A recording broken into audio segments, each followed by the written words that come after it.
Good evening. I'd like to call the regular Town Council meeting to order for September 20th, 2021. We'll begin with the Pledge of Allegiance. I pledge allegiance to the flag of the United States of America and to the republic for which it stands, one nation, under God, indivisible, with liberty and justice for all. Ms. Reed, can we have the roll call? Councilor King? Here. Councilor Leidecker? Present. Councilor Lopez? Here. Councilor Evans? Deputy Mayor Pendleton? Present. Mayor Paterna? Here. Councilor Manali? Here. Councilor Snyder? Here. Councilor Kubowski? Here. Thank you, Ms. Reed. I'd like to begin tonight with a few remarks. First of all, those of you who attended the 175 anniversary celebration this weekend know what a great success that program was. And I want to make sure we extend our sincere thanks to the entire committee and to especially Brenda Kowalski, who worked tirelessly.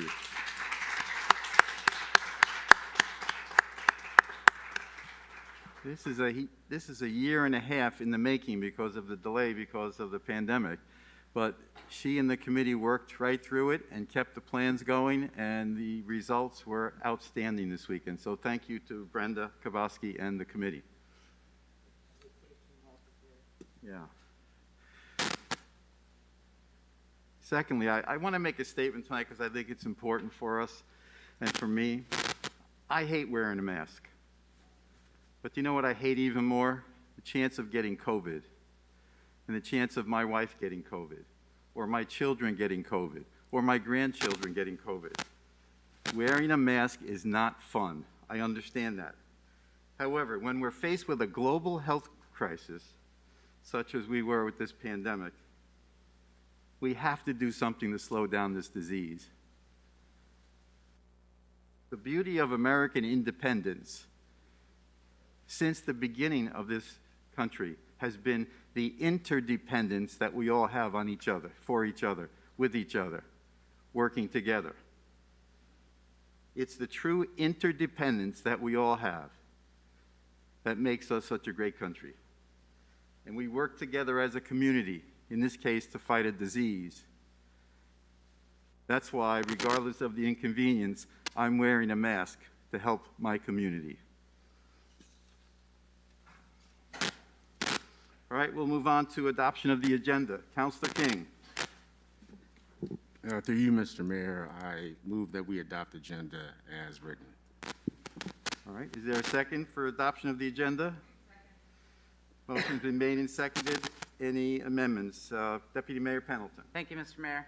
I'd like to make a motion to amend the agenda to remove the appointment of 11AA from the agenda completely. All right, motion's been made and seconded and amended with the removal of item 11AA, the appointment of Madison Gonzalez. Any other questions? If not, we'll go on to voting. All those in favor, aye. Aye. Any opposed, nay. All right, the agenda has been adopted. Excuse me, Mayor. That was for, you approved it as amended. Now you got to approve the whole. Okay, sorry. Now we have to vote on the agenda as it was amended. All those in favor, aye. Aye. Any opposed, nay. Thank you. All right, we'll move on to the next item, communications and reports from the town manager. Mr. Maniscalco. Thank you, Mr. Mayor. In terms of our COVID update, we have 1,973 residents in the town of South Windsor who have been infected since the beginning of the pandemic. 1,880 have passed the time of quarantine. We currently have 39 individuals who are sick within the community, and unfortunately tonight I'm very disappointed to report that we have had another death related to COVID-19, and we're at 54 residents who have passed away as a result. The town staff have started up the vaccination clinic again at Evergreen Walk. If anybody's interested in getting vaccinated or any information on that clinic, that can be found on the Department of Public Health website, on the town's public health website. And additionally, we're also in the process of starting to get ready for offering booster shots. The state has advised us that that will be occurring soon, although we're not 100% clear when that'll happen or how it's going to happen. So more information will be available as time progresses. A couple of other items, and I think this is probably the most important, not in your report at this point, but after having a lot of conversations with our local health department, and one of the big questions that we've had from a lot of people in the public is, when is the end of the mask mandate associated with private businesses in our community? And what we're going to be looking for to actually end that mask mandate is a combination of 4 weeks for both countywide and community, meaning the town of South Windsor, to be at a rate of yellow. And I believe the rate of yellow is less than 5 to 9 per 100,000, if all of you remember, which is identified by the State Department of Public Health. So that's kind of the identification of where we are at this point. In terms of other items that we have, I had the opportunity to meet with Eversource 2 weeks ago now, specifically Tim Adams from their government relations executive, and we had the opportunity to show him through our emergency operations center, show him some of the instruments and tools that we use to manage disasters as we move forward.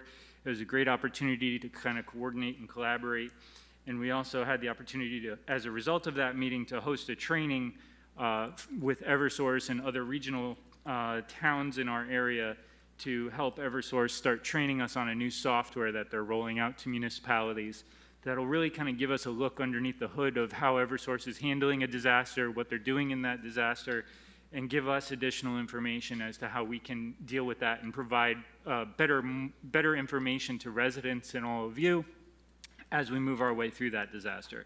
So that was a very productive and good meeting, as well as I've heard really positive things back about that, the training itself.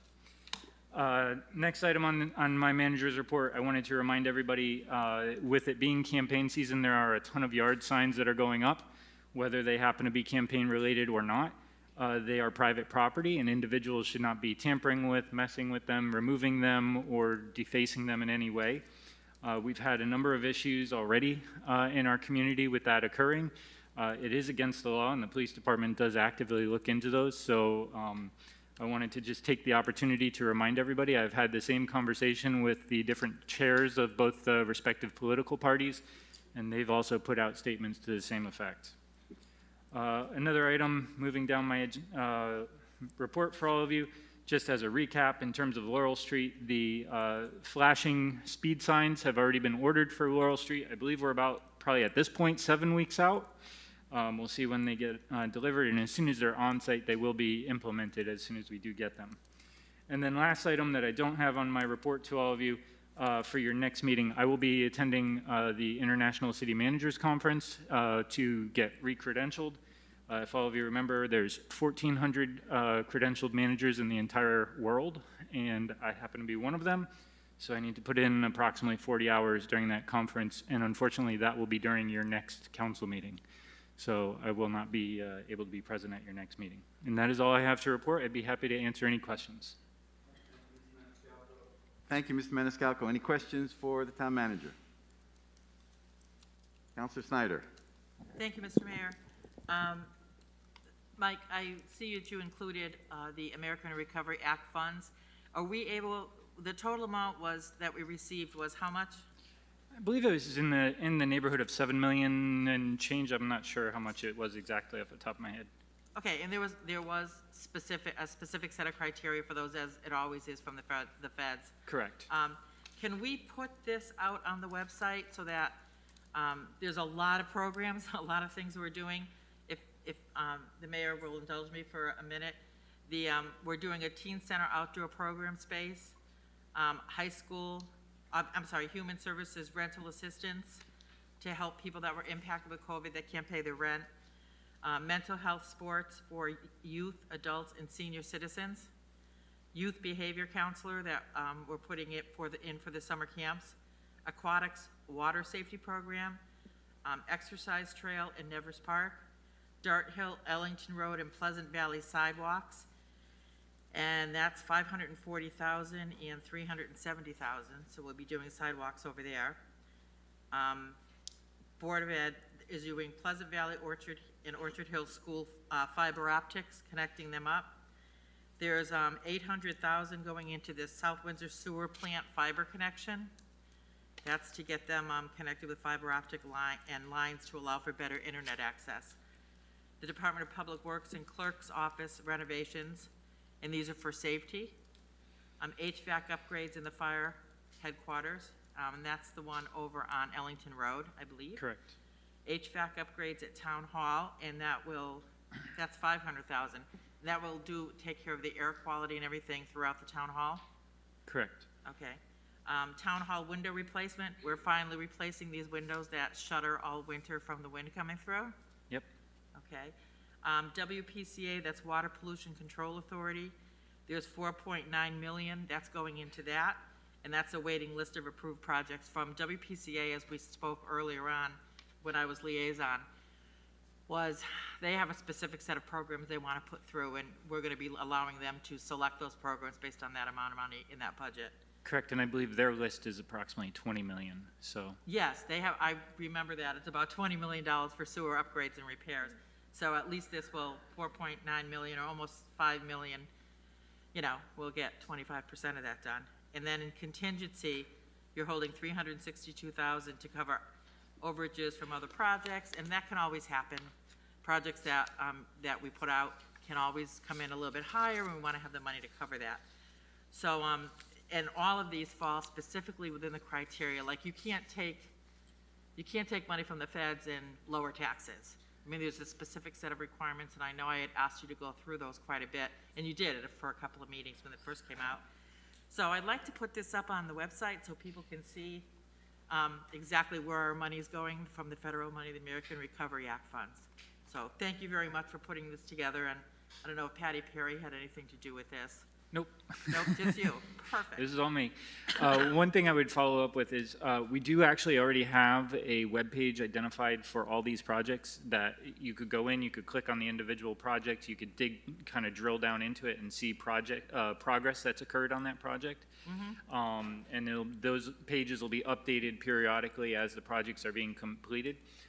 That said, I would say it's a little bit buried on our website, so I'll work on seeing what we can do about getting a button or something up to the front page. That way people can and then people access it a can little click easier. click on these projects as they're listed and see exactly where we are and how we're doing. Correct, and there's a much larger narrative explaining what the total projects are, even better than what we have here, so. Okay, great. So when people wonder, what did you do with the $7 million? According to what the feds gave us, this is what we did with it. And there's, Correct. I like the fact too, Mike, that I know you work with your staff on this, that it's divided across a lot of realms of services that we issue, so, that we administer. So thank you. Good job. Thank you. Thank you. All right, thank you, Councilor Snyder. Councilor Lopez. Thank you, Mr. Mayor. Thank you, Mr. Town Manager, for the report, and this list is very nice. Thank you so much. I have a couple of questions. You had mentioned about the vaccination clinic. Will that clinic provide COVID test services as well? No, they do not do COVID tests, they just provide the vaccine. Okay, because recently a nearby hospital ran out of COVID tests, and I was thinking that maybe that can be a service that can be provided later on. And we haven't run any pop-up COVID testing sites in probably 8 or 9 months at this point. Since CVS and some of the other grocery stores picked up on it, we haven't been told there's really a large need locally, at least. Thank you. And regarding Eversource's new software that will help us municipalities organize process and rolling out, will that be software that will be integrated also with our municipal software and with our network structure and they're giving key individuals within our municipality access into their software to look within it, but it doesn't exactly integrate with other parts of our workings, but we certainly will I can foresee into the future that typically during a storm we have, we've got the big wall with the televisions and there's all the different things. Typically what we do is we'll put a map up of all the identified trouble areas. We typically have the weather, and then we typically have some other map or something else that's going on in that third panel. I could see either a third panel or the fourth, or even creating a fourth one that would show that Eversource portal, so that way we could compare that to what we actually have in terms of our list of trouble areas to make sure that we're in their system and they're in ours. Okay, thank you. I thought that maybe we had to make changes to our software. Yeah, no, to hopefully accommodate not. it. Thanks. Thank you. Thank you, Councilor Lopez. Councilor King. Yes, through you, Mr. Mayor. Appreciate the report, and I thank Councilor Snyder for also bringing it up, the American Recovery Act Fund. So I went through it when we received it, and I just had a couple of questions. One is in regards to item number 7, the Dart Hill, Ellington Road, Pleasant Valley Road sidewalks. I see how Dart Hill has $540,000, and I did go to the website, and I agree with Councilor Snyder that, putting it on the website, I appreciated that as well. It says Ellington and Pleasant Valley, $370,000. Now, is that each for clarification, or is that combined? I think that's combined in that area, if I remember correctly. Okay, so for both of those specific schools, or those areas, so Dart Hill for $540,000 and Ellington and Pleasant Valley $370,000. Okay, so that's combined. The other question that I had was in regards to number 1, the Teen Center outdoor program space. I recognize that it's already going into effect, and I was wondering in regards to the building of the outdoor space to allow for teen programming outside the community center, which I think is a phenomenal idea, as kids need places and spaces to play. Was that being put out to bid in terms of that building, or has that already been done? Put out to bid, is that what you said? Yes. Yeah, so all these projects will have to be bid in accordance with federal guidelines because it's federal money. So that is actually a higher standard than our own municipal guidelines. So everything's got to go out to bid. Okay, so that could mean everything from, so anyone can put in and say, hey, we can offer less for more, so on and so forth. So the projects are going to have to meet prevailing wage requirements. There's going to be, there's a laundry list of requirements that are going to have to be met, but everybody will have an opportunity if they can meet all those requirements and be able to fulfill the requirements of the job and the specifications, they will have the opportunity to bid on it, yes. Awesome. The last question that I had is in regards to number 15, contingency. That number there is $362,959.20, held in reserve to cover overages from other projects. Unused funds will be allocated to new projects. So a thought occurred to me in regards to how that particular money is handled. Well, I should probably ask, in your mind, how is that contingency money going to be used? So we have to spend all the money by 2024, if I remember correctly. And basically, as the bids come in, if there's additional funds that are needed for certain projects, those funds will then be pulled from there. Especially when we look at construction costs, I'm pretty confident we're probably going to use up a good portion of it, as construction costs have fluctuated so drastically over the last couple of months. That being said, if we're fortunate and bids come in under dollar amounts and we're able to save money, we might use those funds to identify another project moving forward.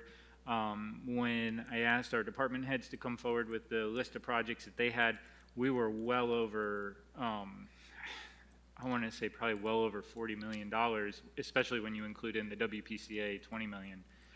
You take that out and there was somewhere in the 25, I think, something around there. So there's no lack of projects and activities and things to be done in the community, for sure. So just a follow-up to that, and this is an awesome job. I appreciate it.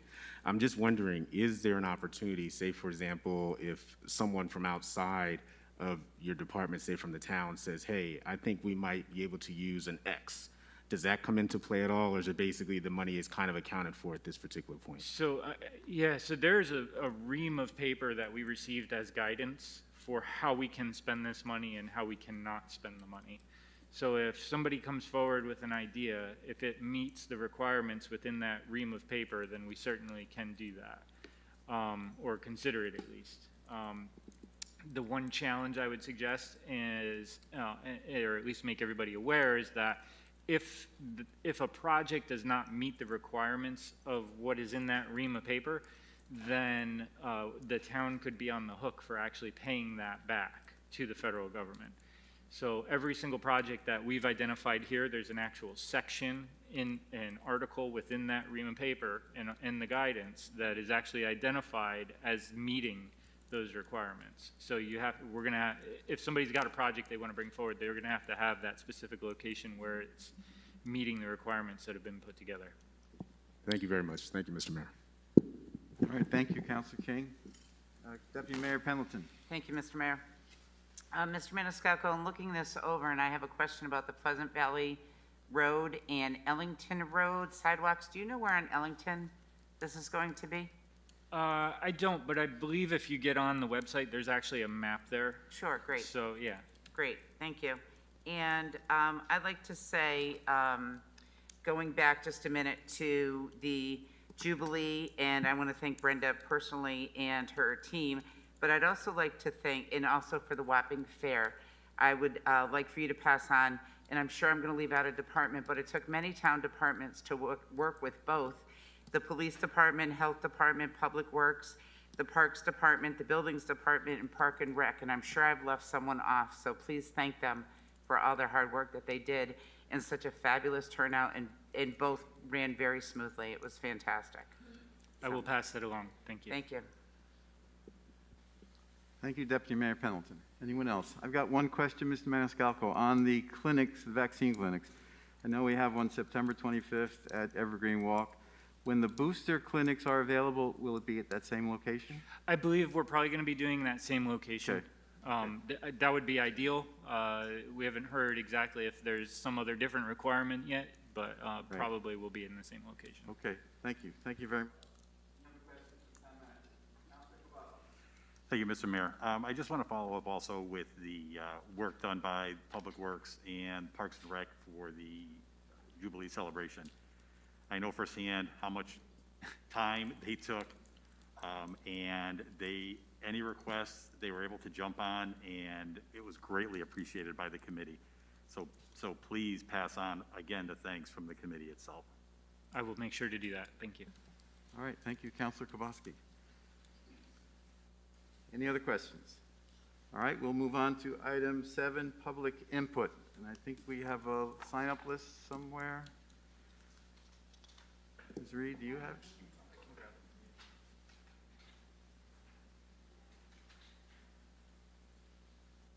All right, thank you. All right, we'll start with Dave McDonald.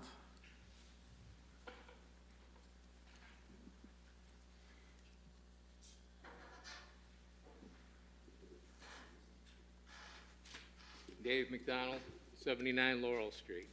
Mayor, councilors, Manager Mike, Chief. We're here tonight to thank you, councilors and manager and chief, for your bipartisan support and potential solution to our Laurel Street speeding issue. We're looking forward to the positive results in 7 weeks, 7 long weeks that are predicted for the town's solution. Again, thank you. We're also here to voice our support for your macro community concern and direction for South Windsor's residents' health. It has been proven time and time again in public health issues that a macro course of action has solved far more public health issues than micro, self-serving, egocentric courses of action have solved. We fully support your mask mandate. Thank you. Thank you, Mr. McDonald. Corinne Bordeaux.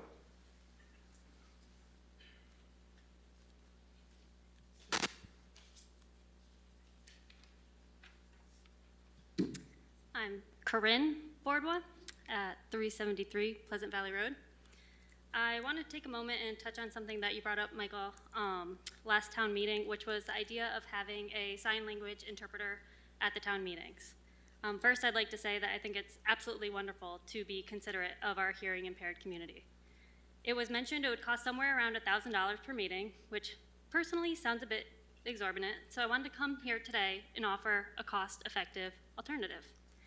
Now, I'm not sure how familiar everyone is with the hearing impaired community, but lip reading and facial expressions are a big portion of their ability to communicate. Facial expressions are an essential part of American Sign Language and help clarify the grammatical and contextual meanings of certain signs. Just like we use inflections in our voices, those using sign language use facial expressions to emphasize and impact what it is that they're saying. If you are so concerned about the hearing impaired that you're willing to take on this costly expense, then here is a free solution. Remove your masks. Allow the people who rely on lip reading and sign language to be able to communicate again. Allow them to see you speak and better understand what it is that you're saying. I would imagine that our deaf community in town has never felt as deaf as they do right now. Now that a key portion of their communication has been taken away due to your town mandates. Each of you counselors have plexiglass in between your seats. My question is, if it's good enough at a restaurant, then why doesn't the plexiglass work here? Why doesn't the plexiglass save you guys from COVID when we're in the town council chambers, but it's more than effective at a restaurant? Make it make sense. You are saying that you care about our hearing impaired community, but your actions and policies have directly and negatively impacted that very group of people. I have said this before and I will say it again. Good intentions are not good enough. And I hope my fellow voters know exactly what to do about this in November. One of the reasons for the mask mandates was to prevent businesses from having to close. Now, I think it's kind of comical because anyone who attended or watched the town council meeting 2 weeks ago know that it was the mask mandate and your inability to enforce it that made you close the meeting and prevented you from handling town business. You can't even enforce these mask mandates in this very room. And that was while you had a police officer standing in the room at your disposal. You were incapable, or at least unwilling, to do your job for an hour and a half while attempting to enforce these mask mandates. However, you expect the businesses in town to enforce them day in and day out, or be subject to a $100 fine. I've heard several people say that they wouldn't be surprised if the town council started hosting their meetings virtually. And I want you to know that if you do that, the people in town will see right through you. They will know that even though you may claim it's for public safety, it's really just a curtain of cowardice that you are hiding behind in an effort to silence your opposition in the voices of the town's people. If you really want to help the hearing impaired, stop the mask mandates. You want to help businesses in town? Stop the mandates. You want to get a chance at being reelected? Stop the mandates and start listening to your constituents. You can virtue signal all you want, but if it doesn't make sense in one situation, then why does it make sense here? Why can we do certain things in a restaurant that we can't do here? Why can't I be at my business without a mask, but it's okay for me to sit down at a table in a restaurant and not wear a mask? Make it make sense.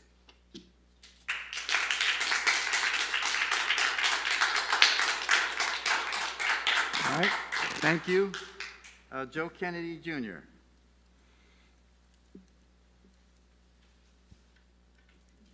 Hi, I'm Joe Kennedy Jr., 81 Allison Drive. I'd like to thank the counselors for all their hard work.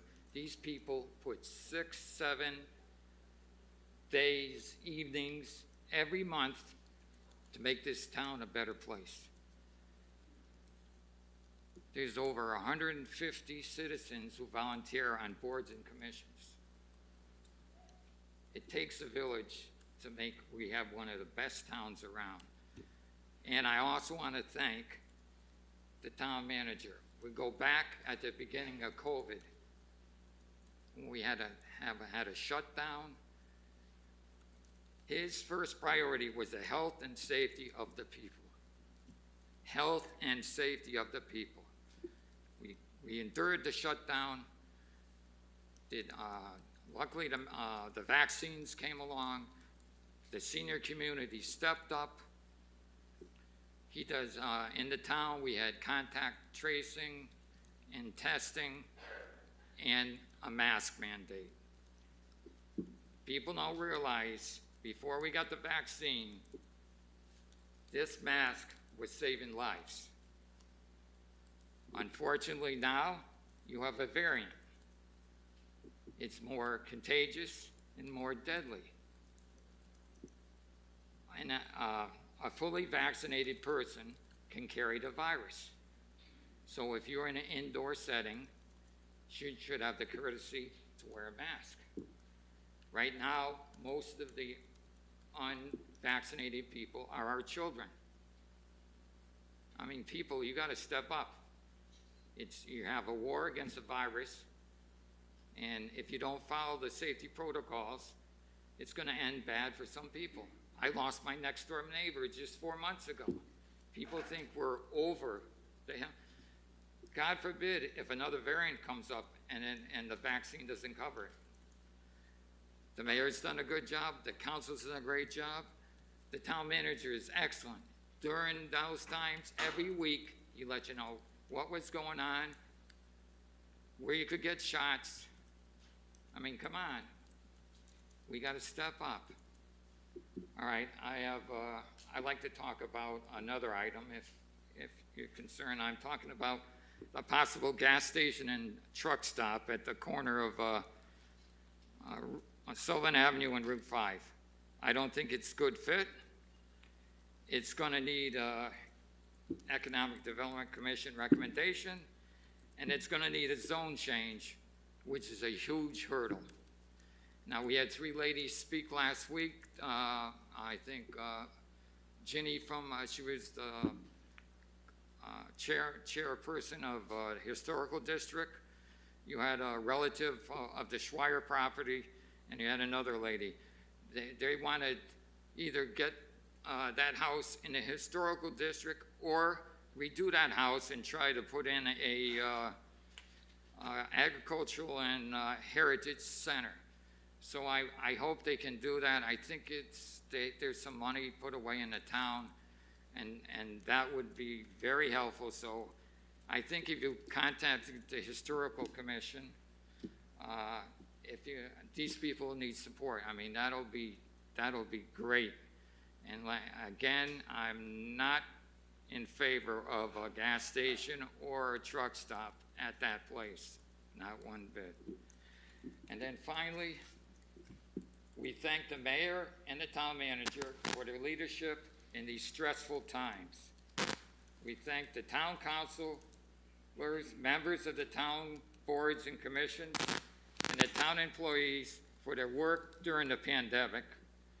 We thank the healthcare and the frontline workers for their compassion and dedication. Thank you. Thank you, Joe. All right, Adam Wood.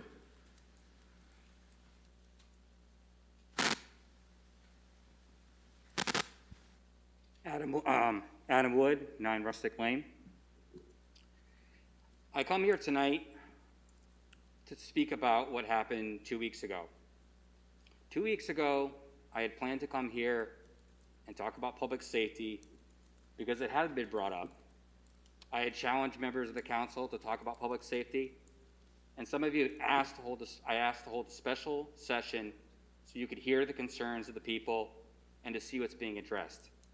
And since that time, I'm sure many of you have read the news and seen what's going on here in town, in our surrounding neighbors. It's only gotten worse. So I'm glad to see that tonight, hopefully, we'll get a chance to talk a little bit about that. But what I'm talking about is 2 weeks ago, what happened here, and how appalled I was and dismayed by the actions of the council. People came out, dozens of them, to be heard. I was so happy to see so many people here speaking their minds about a variety of things, not just public safety or mask mandates, how it affects their businesses or homes. They talked about historical issues. They talked about gas stations that they didn't want. They talked about a variety of things, but not everybody got the opportunity to speak. Many people left here angry. And for those of you that saw it or were here 2 weeks ago, you know why. An individual came here to speak. They should be heard. The very first speaker who came up here had a fantastic speech. She talked about the mask mandate. She talked about having more open information from the town manager on what's the goal, what's the end goal. There are businesses that reached out to me and said, what is the end goal? Is it 0? Is it 1? Is it hospitalizations? That information was not clearly put out. So once again, the public is confused because you and the town manager did not put out clear guidance and information, stuff that anybody could read and say, this is the standard. Our neighbors in Vernon have a different standard. Our neighbors all across Connecticut have a different standard. So you know where they're going is they're taking their businesses and their business and they're going to Vernon. They're going to other places, as somebody eloquently said before, they're having common sense protection. They're doing things to protect the people and the businesses. This town has a 73, I believe, % vaccination rate. It's one of the best in the state, and we're one of the best in the country. But an individual stood up here and spoke. And as soon as the mandate conversation came up, noticeably, for whatever that reason, it could be for any other reason, I don't know what that might be, our town manager left the room. And it was noticed. You're here to listen to the people. Whether you're elected, you're hired, if you have a mandate, if you have guidance, you listen to the people. As a leader, you take the good and the bad. You had a couple people today who have exercised their right to come up and say how much they support the council and the mayor and what we've done, and that's fantastic. But with that goes the criticism that you have to take and realize maybe we need to change some policies. Maybe we need to look at things differently. Maybe I need to see it through the guise of a business owner or a single mom or somebody who's struggling for 18, 20 months or somebody who's been secluded and hasn't seen family at all because they're so alone. But we didn't do that. An individual stood here and wanted to speak and instead was told to leave or put on a mask. They complied to the use of the police, and it's not their fault. I'm not going to villainize them. Anybody knows me knows how much I support the police. But that individual came up here and lowered their mask just enough to talk. They're 15 feet away from anybody else in the room, but that was enough to shut down town business and all of you to quickly go into session and vote, oh, we're going to leave. We're going to shut down town business. We're not going to hear the people because they lowered their mask. Yet, our mayor lowered his mask, took it off at one point. Councilor King took it off. And Councilor King, I've talked with you. I don't have a problem with that. He did it out of habit, wants to be back to normal, wants to talk. We all want to do that. It's not his fault. It's not the mayor's fault. The hypocrisy is the fact that the rules for thee, not for me. You had her removed, and the rest of the people did not get an opportunity to speak their mind positively or negatively for the good of this town. And we're at 5 minutes, so please wrap up. Just remember that you guys are here for the people, and you need to hear them, and you need to make sure that our voices are heard at all times. Thank you. All right, thank you. Mike Ouellette.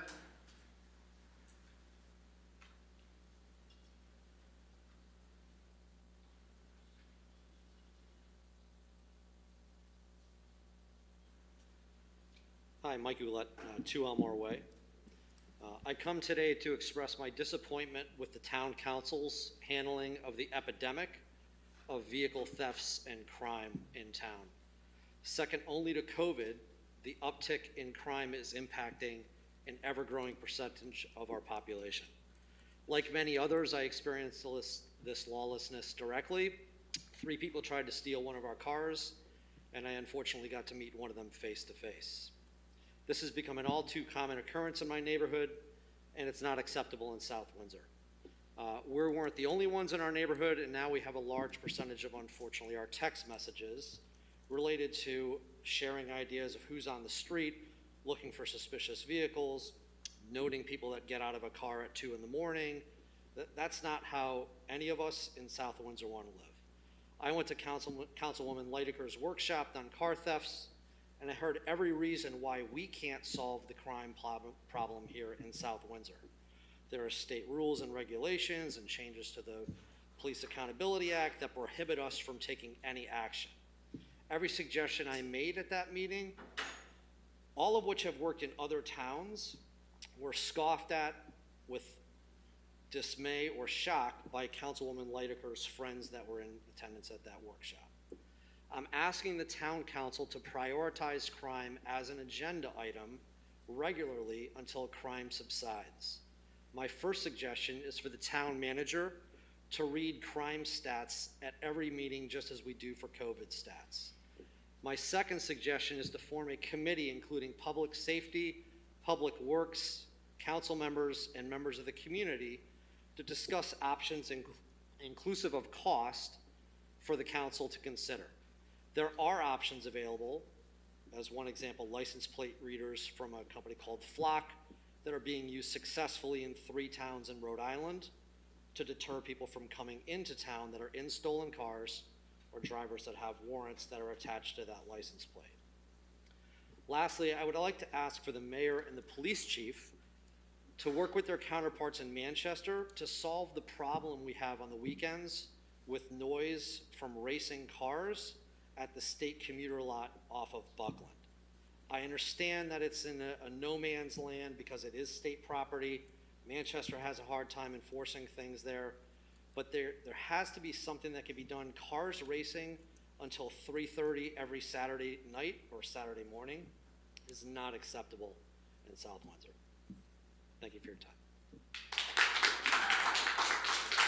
Okay, thank you very much. Next speaker is Mary, is it Boglio? Mary?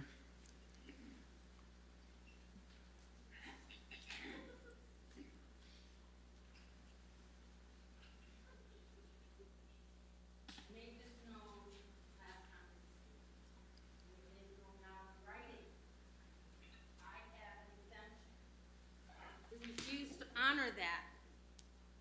And the town manager threatened me last time because he refused to honor my constitutional right. Nothing overrides the U.S. Constitution. No mandate. A mandate's not a law. I don't know why we have people that are here and you don't know the Constitution. You pay somebody who doesn't know the Constitution? He refused to honor it. I did put on the mask because he threatened me. And nobody stood up for me. Nobody cared.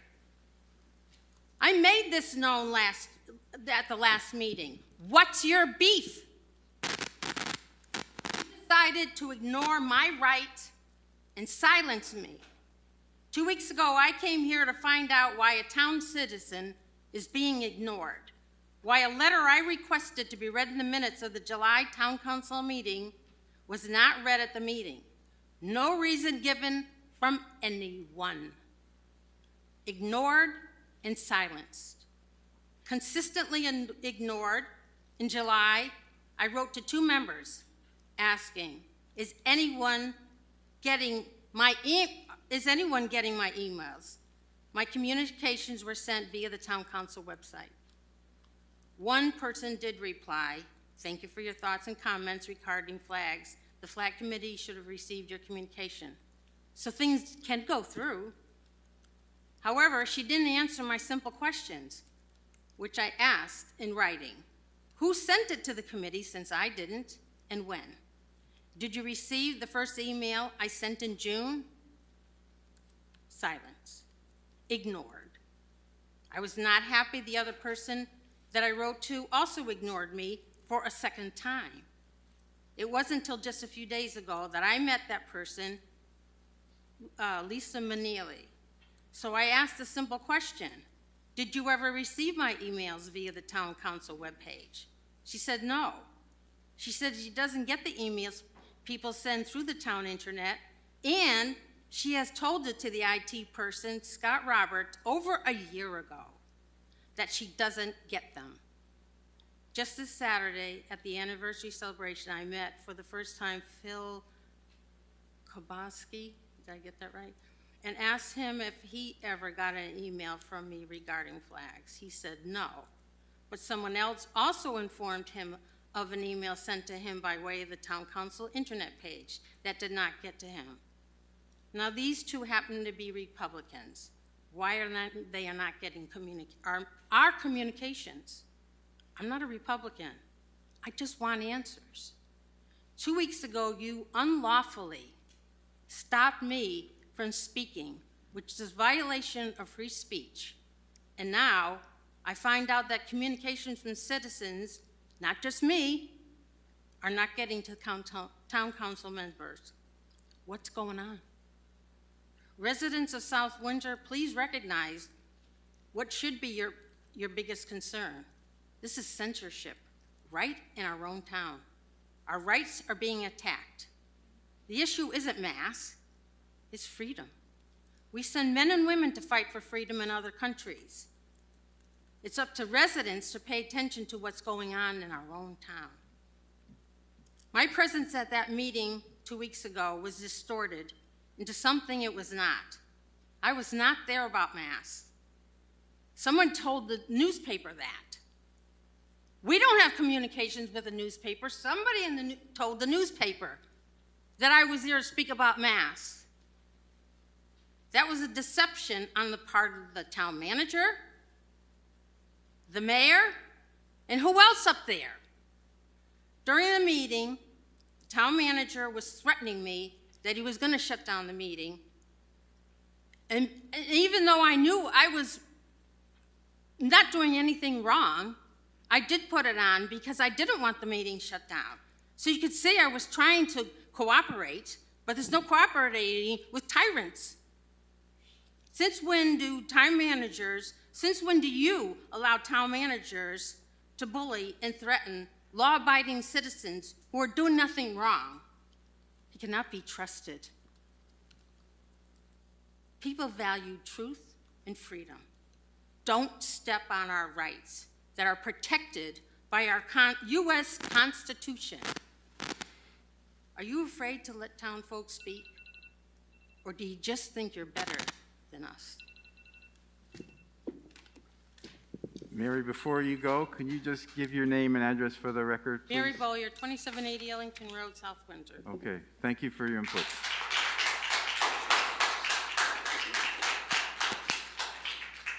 All right, Seal Decker.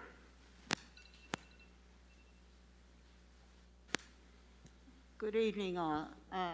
I'm here to support an item on your agenda, which is the creation of a Cultural Arts Commission. And I have quite a bit of information about it, and I think I would like to, at this time, wait for your discussion when it happens on your agenda, if that's all right with you. Thank you. I didn't give my address. I'm 91 Burrell Road.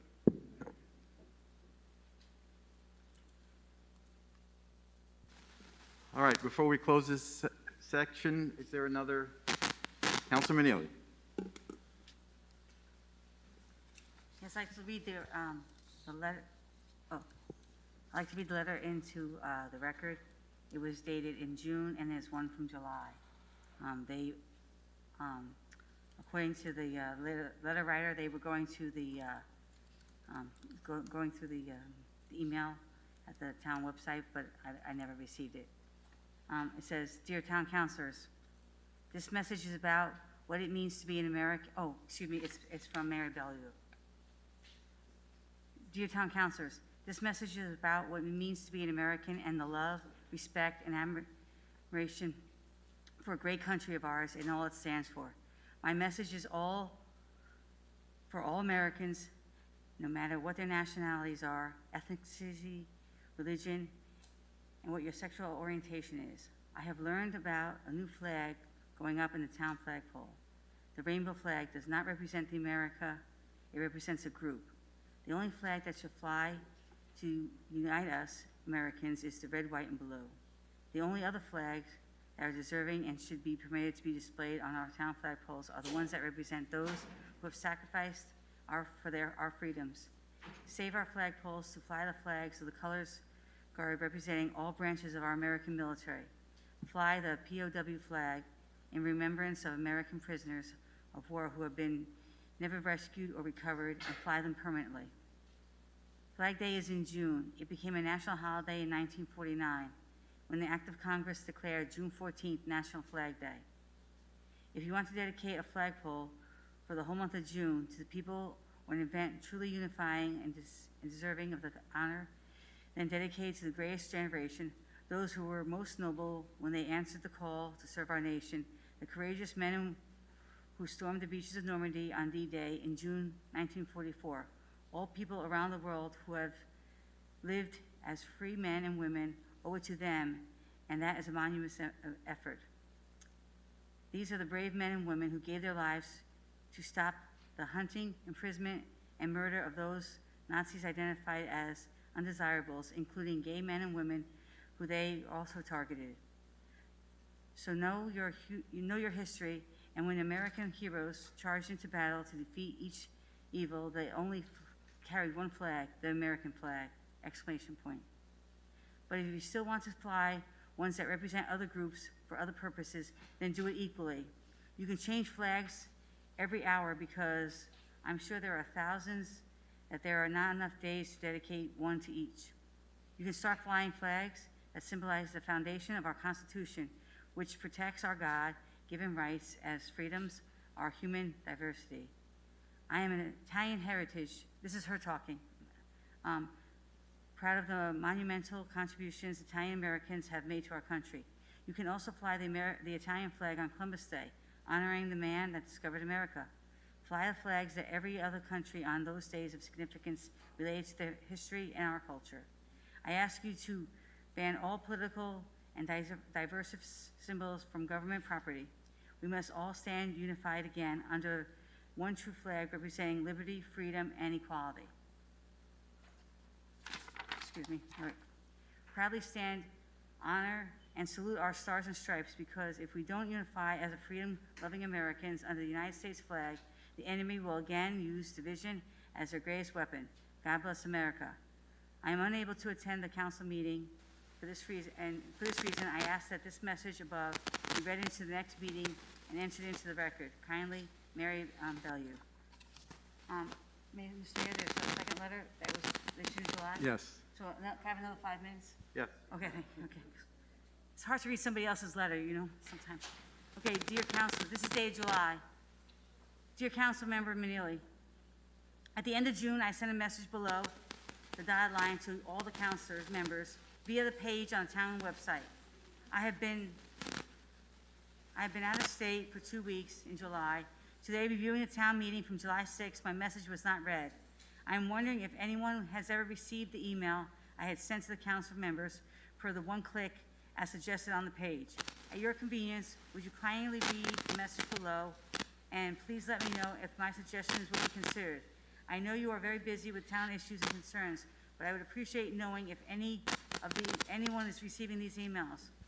I am sending the letter to Councilor Jan Snyder also. Thank you for your service to this town. Again, kind regards, Mary Bellew.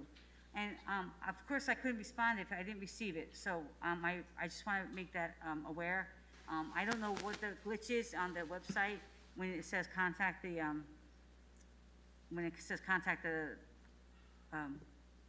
counselors. So what I'm trying to say that like I said, what I told you, I gave you my personal email, and I was able to receive the letters. So thank you very much for your time. All right, thank you, Councilor Neely.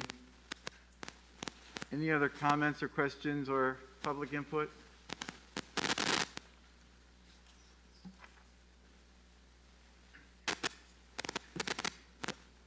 Mark Kozakowski, 863 Clark Street. At the July meeting, the council continued the discussion on the legalization of marijuana, and it's found under item 12C on tonight's agenda. The discussion was brief that night in July, left seeking more information from the state. I am very interested to see what the state had to say, if anything at all. Public Act 2101, titled An Act Concerning Responsible and Equitable Regulation of Adult Use Cannabis, was passed earlier this year. I'm interested tonight in specifically section 148 of the Act, where it allows any municipality, by amendment of zoning regulation or by local ordinance, allows them to prohibit the establishment of cannabis establishments, establish reasonable restrictions regarding hours and signage, and establish reasonable restrictions on proximities to things like schools and churches and things like that. The Act further outlines the responsibility of the Zoning Commission regarding retailers, micro-cultivators, and how to interpret other uses involved in cultivation, processing, and transportation of cannabis. Through the town ordinance, making reference to state statutes, the Planning and Zoning Commission has the authority over use of land and buildings, not the town council. Further, Public Act 01 requires Planning and Zoning Commissions to exercise their legislative authority to make zoning regulations regarding cannabis retail, microcultivation, whether to allow, prohibit, or restrict those uses. At that time, the commission must hold a public hearing, and the public has an opportunity to weigh in at that time. My hope is that the council does not take it upon itself to insert itself in an issue that is clearly a zoning matter which should fall under the purview of another town regulatory authority. Thank you. All right, thank you, Mr. Kozakowski. Appreciate it. Any other public comment? Yes, just give your name and address. Thomas Anderson, 17 Carmen Road. I just wanted to say we have both the council and our community members that care about one another to thank for how we have done throughout this pandemic. As the town manager said, we were at 54 deaths over the course of almost 18 months.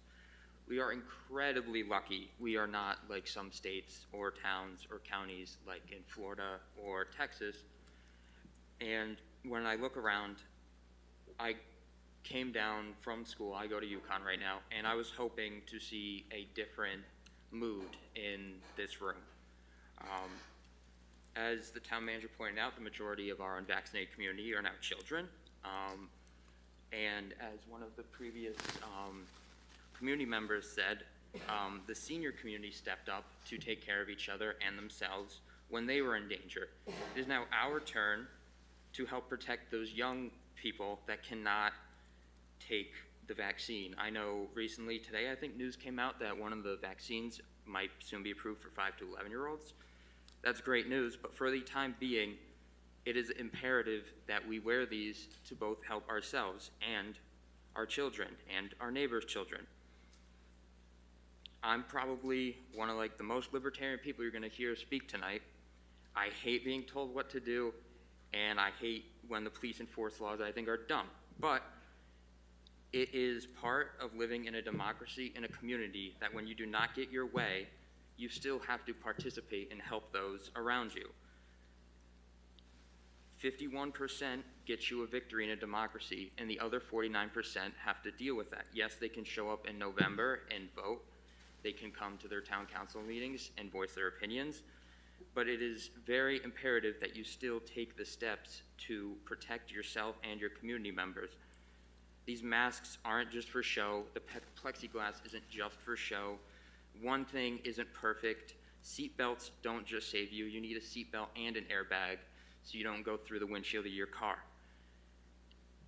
Some things work in restaurants because you need to get food in your mouth. However, when we can, we should be doing the most that we possibly can to protect those around us. That's really all. I just wanted to say thank you. I appreciate being able to look around my neighborhood and not seeing ambulances in and out. I appreciate my friends and family that work in hospitals not like overtime, tearing their hair out because they are having to put people on ventilators, calling families to tell them, sorry, your wife or father or husband isn't going to make it. I'm incredibly grateful that I've lived in this safe bubble where the virus almost seems fake because we've done such a good job at mitigating the risks by wearing masks, having mandates, having vaccination clinics, and encouraging our community members to be safe for themselves and for others. Thank you. All right. Thank you very much.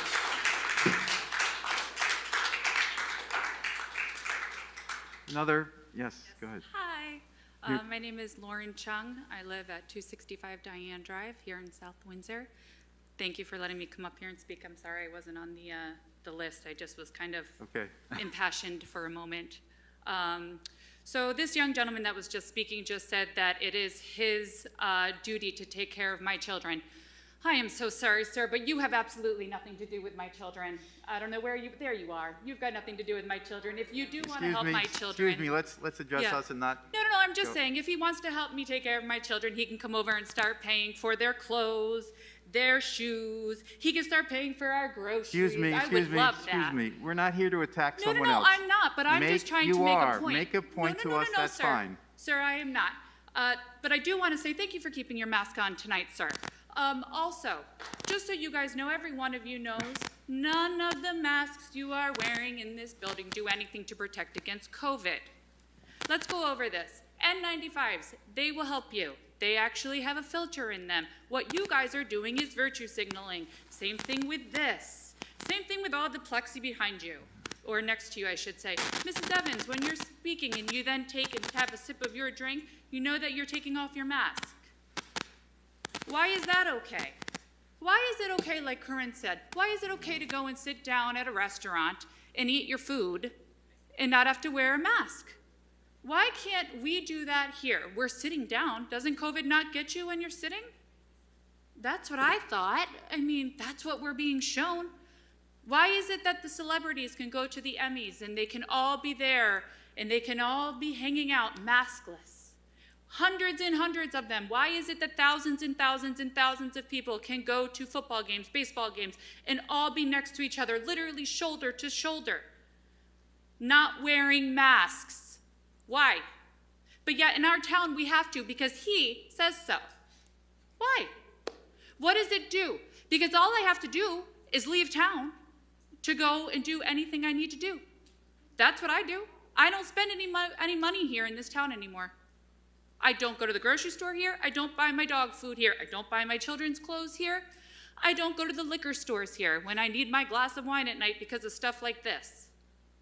This isn't the way that a town is supposed to run. If you guys really want to make sense of things, then start doing things like putting actual air purifiers and maybe HEPA filters in our schools, in all of the classrooms.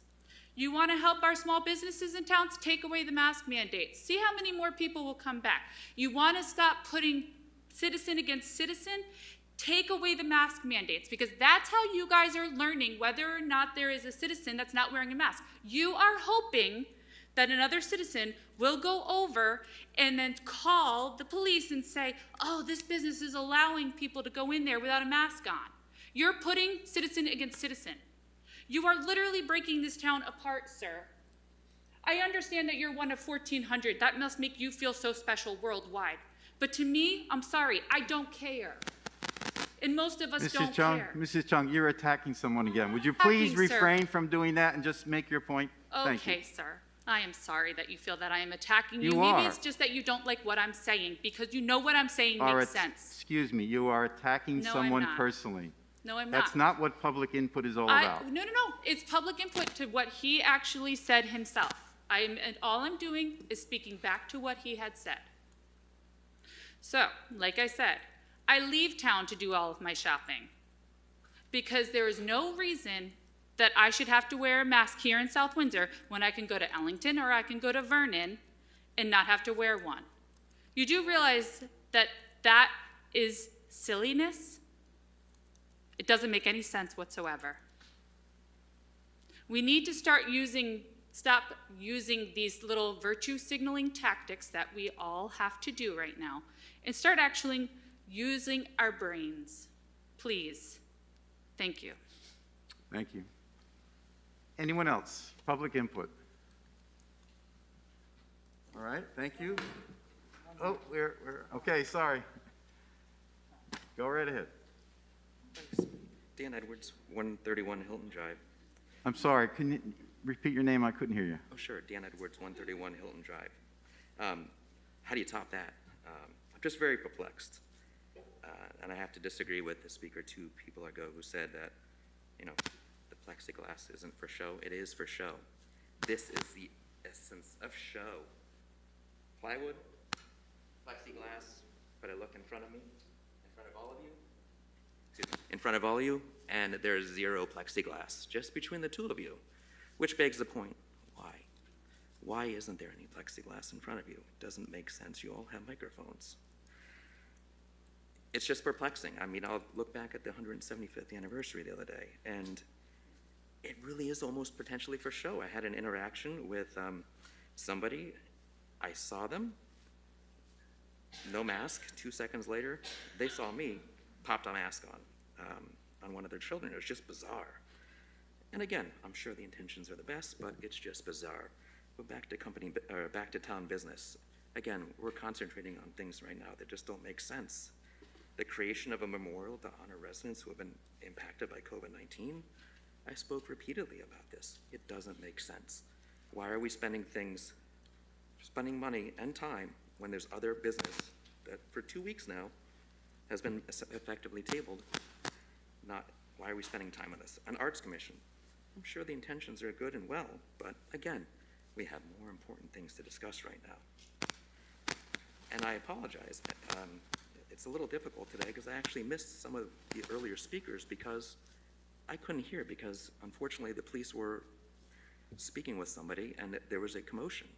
I really wish I could have heard what some of those people said, but I couldn't. I think the point is, this is show. Let's get some plexiglass up there if you're concerned. Bring this down. Let people speak. But again, the masks, I look up in front of you, I have to agree. I've seen several of you up there touching your mask repeatedly. And it's great because I feel something in common. I tell my kids to stop doing that every single minute. It doesn't make sense. If we want to think about things, testing. I disagree with the town manager. Testing is crucial.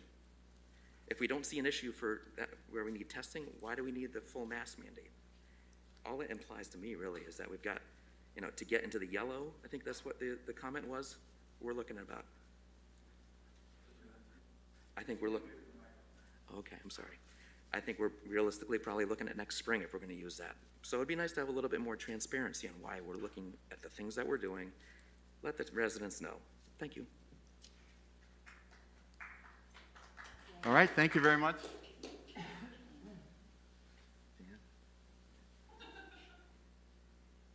All right, I think anyone else?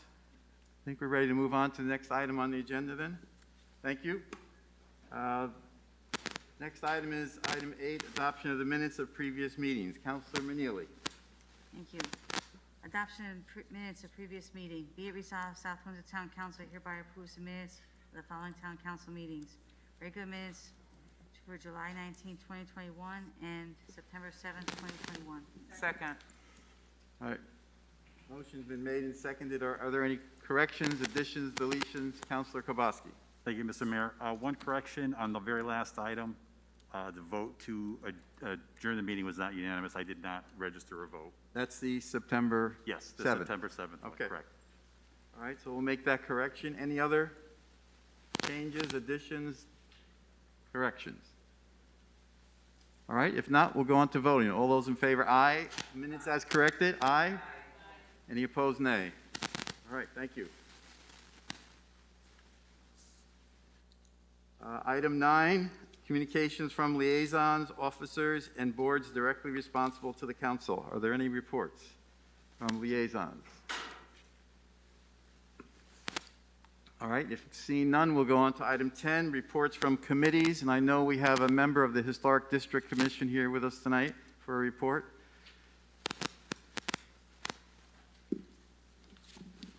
Mr. Mayor. Mr. Mayor, Town Manager, and members of the Town Council. My name is Beth Burgess. I'm 373 Deming Street, just for the record, and the new chair of the Historic District Commission. I bring to your attention tonight the potential development of 59 Sullivan Avenue, the increased clap or Schweier House, built in 1808, and the adjoining land at 1747 John Fitch Boulevard on the corner of Sullivan Avenue and Route 5. Almost 2 weeks ago now, the first half of this meeting, you heard 3 public comments by Kathy Kerrigan, Ginny McCrow, and Kim Sirigliano. And tonight there was another gentleman, I missed his name, who also spoke. Each of those 3 women shared multiple reasons why preserving the historic building through adaptive reuse could economically benefit the town while maintaining the valuable character of East Windsor Hill National Register Historic District. The South Windsor Historic District Commission strives to maintain the precious historical character of individual properties and the district as a whole. The Schweier House stands just outside the National Register and local historic districts on Main Street and acts as a gateway welcoming guests and residents alike from all 4 directions into South Windsor. The 2-story federal-style house has really strong presence, situated high on its corner, providing potential for a business opportunity within its 4 brick walls. Members of the Historic District Commission met with developer Michael Frisbee of Noble Gas Incorporated and the current owner of the 6.6-acre parcel adjacent to the Schweier House at the location on April 22nd this year. We understand Mr. Frisbee's plans for his proposed development to include a new 24-hour truck gas station with a deli restaurant and convenience store, as well as the potential of an ice cream parlor in the renovated Schweier House. My fellow commissioners and I wholeheartedly support preserving the Schweier House through adaptive reuse. However, we do not support increased commercialization so close to the historic district. A gas station would alter the character of the intersection that leads into East Windsor Hill, with its concentrated cluster of historic houses and structures and agricultural fields.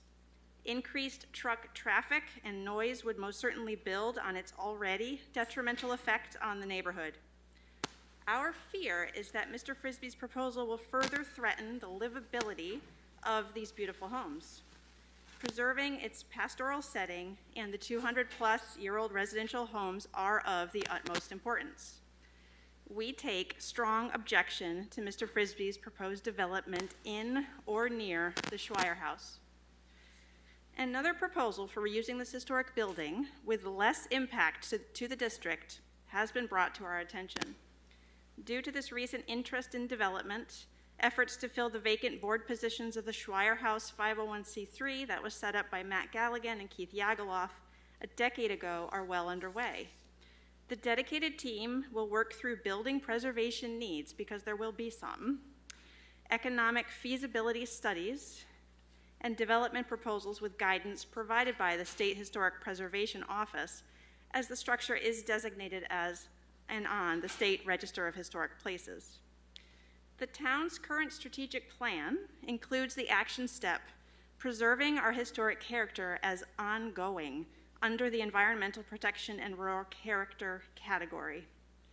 If we are to proactively carry out this goal, an effort to control zoning around the Schweier House and the 501c3's work to understand the building's needs will have to move forward concurrently. We urge the Town Council to protect this prominent historic structure and surrounding land in its capacity so that future generations continue to understand our town's diverse history and culture. The Schweier House's next use deserves our considerable attention. The Historic District Commission is taking its preservation seriously, and we will continue to support plans for adaptive reuse that add to the integrity and character of East Windsor Hill. Thank you for this opportunity to speak and share the Commission's opinion with you. All right, thank you very much, You're Beth. welcome. Any questions for Beth as she's the chair of the Historic District Commission? All right, thank you. If the commission at its next meeting, if it's going to be discussing this, maybe you could let council members know, and if they wanted to attend that meeting, that would be a good idea. Great, How's that? we will. We Okay. will certainly do that, and if I have news from the new 501c3, the board that's being set up, that will also be shared with you. Okay, thank you very much. Appreciate you coming in.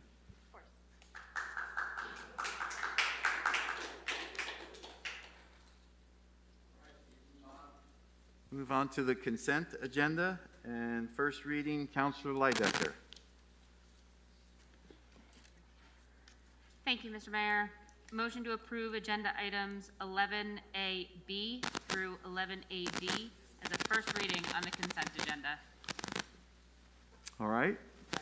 Motion's been made and seconded. Any questions or comments about the consent agenda first reading?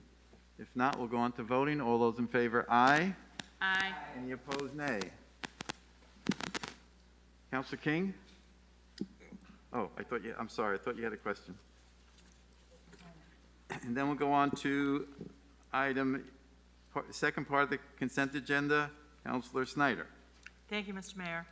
Item 11A, motion to approve agenda items 11AE through 11AG as a first reading on the consent agenda. All right, motion's been made and seconded. Any questions or comments about this first reading? If not, we'll go on to voting. All those in favor, aye. Aye. Any opposed, nay. All right, our second reading, consent agenda. Councilor Lopez. Thank you, Mr. Mayor. Motion to approve agenda items 11BA as a second reading on the consent agenda. All right, motion's been made and seconded. Any questions? All those in favor, aye. Any opposed, nay. Oh, that's right. Okay. If Deputy Mayor abstains, do we have to do a roll call? Ms. Reed? Okay. Councilor Lopez. Councilor King. Aye. Councilor Snyder. Yes. Councilor Lidecker. Yes. Councilor Manili. Deputy Mayor Pendleton. Councilor Kvosky. Yes. Councilor Evans. Yes. Councilor Mayor Paterna. Yes. All right, thank you. Passes. Oh.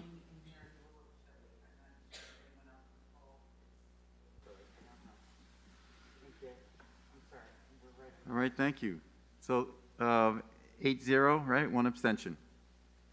We'll go on to Councilor Kowalski.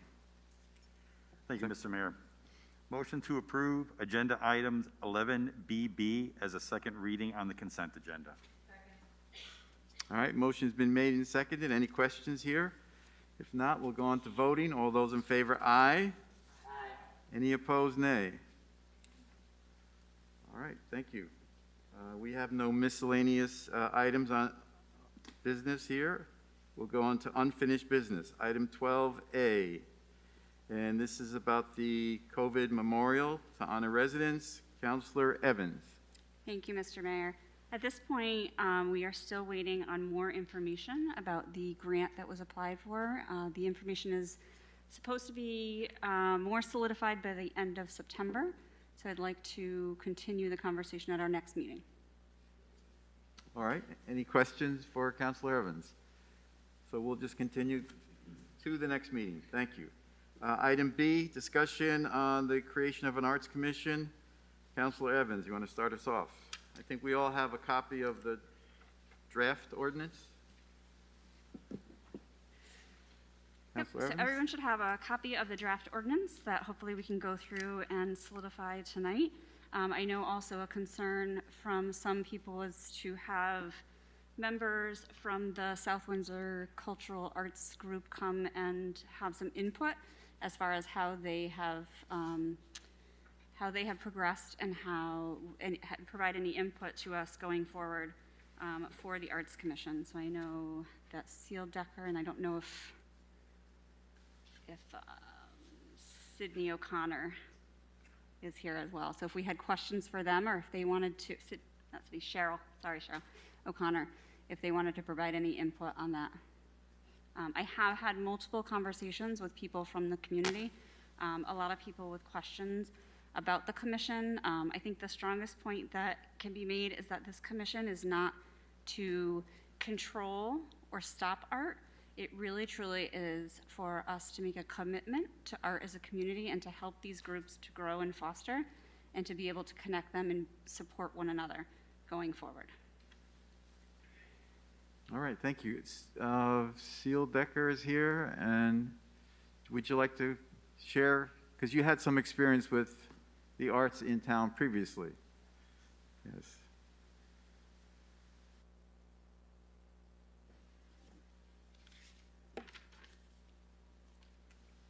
Well, to begin with, two thoughts. One is this is a great idea. And secondly, finally, because I have been advocating for an arts commission in South Windsor for a very long time. For several years, I was chairperson of a group in town that was known as the South Windsor Cultural Arts. Its only activity has been limited in the last few years to presenting about 5, I think, concerts, classical concerts a year. Other than that, there's not really any representation in the arts that's organized like that.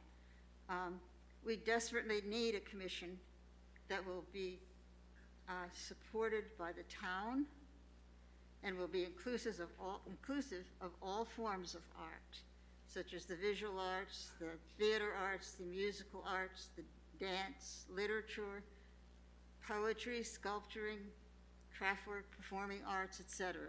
All those things have to be included. Prior to 1985, I guess, there was just a group of volunteers in town that helped the schools provide art programs and that kind of thing. And then after 1985, there was an effort made to form some sort of an arts commission, or it wasn't a commission, it was an organization. And there were various efforts. I think the PTOs took over at that point, and they're just working with the schools. In 2000, and that went on for years. In 2018 and 19, there was a study group that was formed, and we had ideas about how to go about forming an arts commission in town. There were a lot of people who were very interested in doing that, and we met several times. We decided that the reasons for an art commission were many. First of all, we could offer professional development opportunities for artists in town, would help creative people to live and work in our community. We know that the arts, regardless of gender, race, age, they apply to everybody. Everybody can participate. And we wanted to really to encourage a focus on the arts and get people to participate in the arts, because arts do not do anything but help a community. Arts actually transcend cultural boundaries, we know that. And so it has been just very important that finally there's a group that wants to come together and encourage the town to take part and become an art commission. The arts are so important in so many ways. They can be enjoyed by so many, not only by those who perform and create, but also by those who find comfort and pleasure in their own exposure to the arts. This idea is long overdue. In 2018, 2019, I was part of this effort to create the South Windsor Arts Commission. I researched and discovered that most of our surrounding towns have fully committed to arts commissions and/or associations. At the time, we did not encourage town participation. The pandemic kind of took over, and after some of us had done a lot of research and talking to other towns about how their commissions were formed, I also talked to the Greater Hartford Arts Council and some other art organizations that I belong to throughout the state to try to determine how we could go about doing this, but we never did really ask the town to participate. And now I think it's absolutely necessary that we do this, that we try to create an arts commission in order to encourage participating in the arts. The idea is long overdue, and I thank you very much for any consideration of this. All right, thank you very much. Any questions for Seal Decker? Thank you, Seal. Appreciate your input and your comments and your experience. Was there another person in the audience? I'm not sure if she's here. Was Cheryl O'Connor? I'm going to assume not. No? Okay. All right, so questions or comments about the ordinance itself? The language, the guidelines, the participation, that kind of thing? All right. Councilor, or Deputy Mayor Pendleton. Thank you, Mr. Mayor. So we're reviewing now as a discussion item for this ordinance to be sent off to the town attorney after our discussion here. Is that what the game plan is? And I think the only thing or the only question I may have is at the bottom where it says liaisons, where or why we have the rec department, park and rec director in here as a liaison, and like none of the other departments. I don't understand why in like certain liaisons are here and some aren't, and then the establishment above it, additional advisors. So I'm not quite sure on that is what I'm questioning. If you could help me out. All right, thank you, Deputy Mayor Pendleton. Councilor Evans. So the intention with the Park and Rec is that we would want to encourage or allow some art, the potential for art to be included in our community. The Parks Department would be aware of places in town or have input on that might be feasible, and be able to assist in that with the commission, was the intention with that. As far as the advisors, because there would be sitting commission members, we would also want to include members of the community that are specifically involved in arts, whether they are a library, whether they are a music group, whether they are performing arts, that those groups could come and be a part of the conversation and advise to the commission, but would not have a vote on that commission. Thank you. And I noticed there's not departments in here that are, we're not asking anything of our departments, so it's not going to take staff time. I see that. No, the intention is to bring these groups together to be able to encourage and foster arts in the community so that it can continue to grow for those already involved. So it's a double positive in that it allows those who are already involved in the community to have a venue to collaborate and share what they do, and also for us as a community to experience what those groups are doing. So under the Board of Education, that's great. And under the Board of Education or designee, could that designee be a teacher, an art teacher from town? A resident, if that's what they so choose down at the bottom as liaisons? It says Board of Education chair, could that be a teacher, an art teacher? Sure, I think it would be, yeah. I mean, it's their call, but I'm just asking. Yeah, whoever they would designate. Okay, great, thank you. All right, thank you. Councilor Snyder. Thank you, Mr. Mayor. Under liaisons, I wonder if we might consider, we have the South Windsor Library Director or designee. I wonder if we should include Wood Library on there as well. They do so many art shows and things like that. So I mean, if everybody's comfortable adding Wood, that would be great. Thanks. All right, yes, thank you. Good point, Councilor Snyder. Any other questions? So I think our next step is to have it reviewed by the town attorney for language and be brought back at the next meeting. Okay, thank you very much.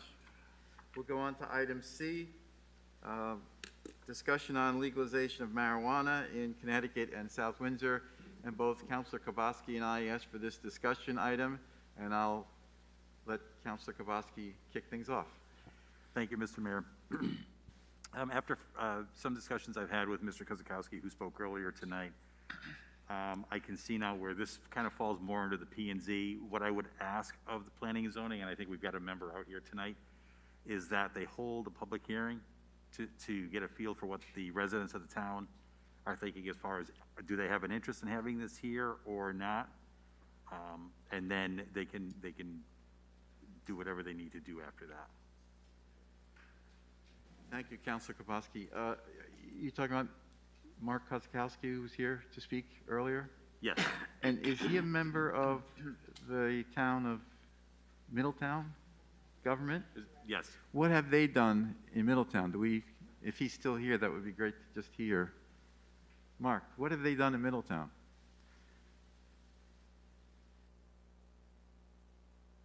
Mark Kozakowski, 863 Clark Street once again. So I am the Director of Land Use and City Planner for the City of Middletown. Right when it became apparent that the governor was going to sign the bill enacting the new law, I was directed / through a conversation come up with a zoning code to address the Public Act as required. And what the Public Act required was for Middletown and every other municipality to create a zoning code through creating special exception or special permit for the adult use cannabis retail spaces, as well as micro cultivators, which are basically small scale growing facilities. So what we did in Middletown was we created a use in the zoning code for those things, defined uses, and established special exception criteria and standards for those. So when an application does come before the Planning and Zoning Commission, they would have very specific standards and guidelines to evaluate the application. What in those standards also require is that through the Public Act, each municipality that has less than 50,000 residents can only allow one special permit, special exception for each of those uses. So, it's, it gives municipalities an opportunity to be very selective on where they would want to have those establishments if necessary, or if they so choose to have them. The alternative is municipalities have the ability to prohibit them through the zoning code if they so choose. Okay, thank you very much. That helps us out. I think that's some of the discussion that Councilor Kabowski and I have already had, and so they're a little bit ahead of us, but thank you. Councilor Snyder. Yeah, thank you, Mr. Mayor. Thank you, Mr. Kozakowski, for taking the time out to help us with this this discussion. So, this public act or this zoning area, you would designate a specific area within any municipality and say this is where we will allow it. So, did the city of Middletown say no, we're not going to allow any of that selling here? No, what we did was we identified certain zones that are existing zones within the city where they would be appropriate, where the Planning Zoning Commission and the community thought would be appropriate. Okay, so you're getting all that done before anything even goes into effect, correct? Yeah, it's already established code. It's already been approved. Okay, so my concern is that, if a company wants to come in and sell, right, that we're at the same point where, I'll use Middletown because you're an expert there, that we have that established already. And I agree with Councilor Kabowski as well, can we have a public hearing on this before any board or commission says, no, we're not doing it? Or at least be open-minded enough to see if we can establish a zoning area and, a zoning, is it going to have a new zone name? No, well, I defer to what your Director of Planning Zoning Commission wants to do, as it relates to South Windsor. Oh, okay. But what kind of convention would it be find zones where it could be appropriate. Like, for example, as far as cannabis retail goes, in Middletown, we identified the larger commercial corridors in Middletown, where we have, the strip of malls, large parking lots, a lot of other retail areas to fit into there, keeping them away from the residential neighborhoods, Right, and or housing and schools things or like schools anything and like that, actually. Right. Okay, and that makes a lot of sense. So if I might, while you're still here, Mr. Kozakowski, Mike, have we begun that process, our planning department? So right now I've heard some rumblings from our Planning and Zoning Commission that they're currently considering a possible one-year moratorium on marijuana facilities so that they can put together the appropriate regulations through a lot of public hearings, communications with the council, communications with the public to make sure that it all fits together. That was the last rumblings I had heard. I'm not positive that's going to happen for sure, but that was kind of what I had heard out of some of their last meetings. So based on how that all transpires, I think we're going to hear what direction for sure they're going to go at their next meeting, probably, most likely. That being said, I do have two other items associated with the new marijuana laws that I think are pertinent to all of us sitting in this room.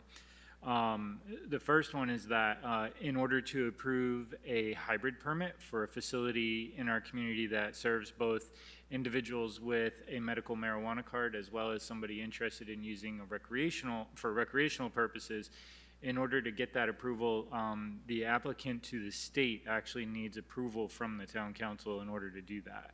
We do have a medical marijuana facility within our community, and I have heard some communication from that business that they would potentially be interested in doing something of that nature with the community. So that is something to put on your radar to be aware of. Additionally, I think moving beyond that, with marijuana now being legal within the state of Connecticut, we do, as a municipality, have the ability to say, yes, you can, or no, you can't smoke marijuana on municipal property, which would include Nevers Park, Rye Street Park, the town hall, the library, and all sorts of other facilities.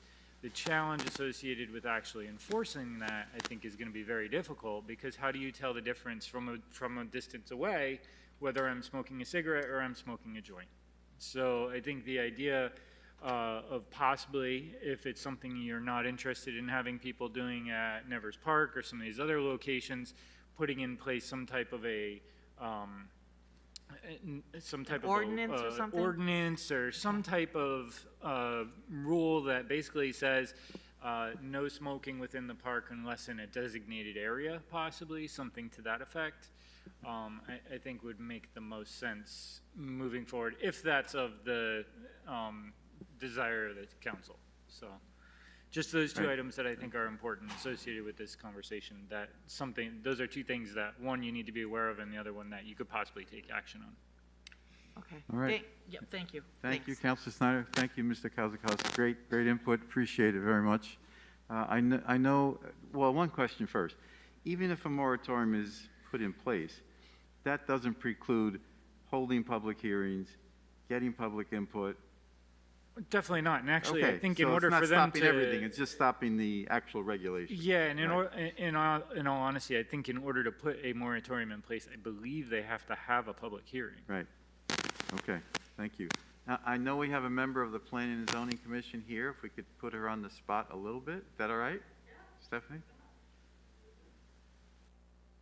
I think our original conversations, and this starts with a number of councils, but including Councilor Kowalski and I talking, we were more concerned about the locations and, not near a school, as Councilor Snyder said, or not near a religious organization, that kind of thing. So, but those were only what we felt were kind of guidance to planning and zoning. It's still your ballgame. Absolutely, and we have already talked about all that at a last meeting. Councilor King was there, so he can confirm. I think what the Planning and Zoning Commission is leaning toward, and I know Alan's here and maybe can confer, is that we're leaning toward a moratorium. We have to make a decision by January 1st. Doesn't leave a lot of time to just say yes or no. So we do a 7-month moratorium, gives us a little time to see what the state of Connecticut comes forward with more detail, parking, lighting. There's all kinds of P&Z stuff you guys probably don't really want to care about, but we do, you know, so put in a 7 to 12 month moratorium, have the state come through with all the rest of the detail, devil's in the detail, and then, I mean, it's legal. East Hartford's already said it's legal, so our residents can pop over the line and purchase if they want. But we just want to take it slow. Obviously, keep it in a general commercial zone. Nothing, obviously, residential, schools, churches, all that stuff. So that's kind of where we are. I know the minutes are out for that meeting if you want to grab them and take a read. And then if anybody wants to come, our next one, when is it? 10/9, something like that. We'll be talking more about it. All right, thank you, thank Yep, you. sure. Stephanie Dexter, Planning and Zoning. I'm sorry, I didn't see Alan Cavagnara here, also from Planning and Zoning, but anything to add, Alan, that you can? Okay, thank you. Any other questions? Councilor Lydecker. So just to clarify, Mr. Town Manager, so it sounds like the purchase and the sale, that is governed under the planning and zoning, and where that building can be created to purchase and sell. The second component would be where it can be used, and then is that more council-driven via ordinance of where it can be used? So is there like an interplay between the two bodies as to how it all fits together? In terms of use, I don't think so. And your use starts and stops at town property. So, you know, the town owns quite a bit of property at this point. So, I mean, I think that's a big question to be answered, at least in terms of use in parks and things of that nature, for all of you to consider. But I don't think that's something exactly that planning and zoning would have that, would really, they might weigh in terms of a feeling, but I don't think they really have the authority or purview over that, like they do the location of the facilities, if that makes sense. Right, so that's my question. So if it's going to be, if the town wants it limited, like we do on the school property, no smoking, no alcohol on school properties, and that's something that the town wants, no marijuana use on school properties, is that a council ordinance? It doesn't That would affect be- where the purchase and sale of the marijuana is? No, you wouldn't have the authority over the purchase and sale locations, because those are private businesses, so. Okay, so it is kind of the two parties, in effect, in a way, we kind of have to interplay Correct. with each other, but both bodies are making different applications to this new state law. Correct. Okay, thank you. All right, thank you, Councilor Lydecker. Councilor Kowalski. Thank you, Mr. Mayor. So I want to thank the P&Z officials for being here tonight, because I think that's exactly what I was hoping to hear. I didn't want to see us do as Enfield did with a knee-jerk reaction, and they just said no from the start. Right. I'd like to see us give it careful consideration. I'm not pro or con. I just want to make sure we approach it in the right manner. Right. Thank you, Councilor Kowalski. Councilor King. So I just wanted to confirm, I was at the planning and zoning meeting, not as a liaison, but just as a regular Steve King.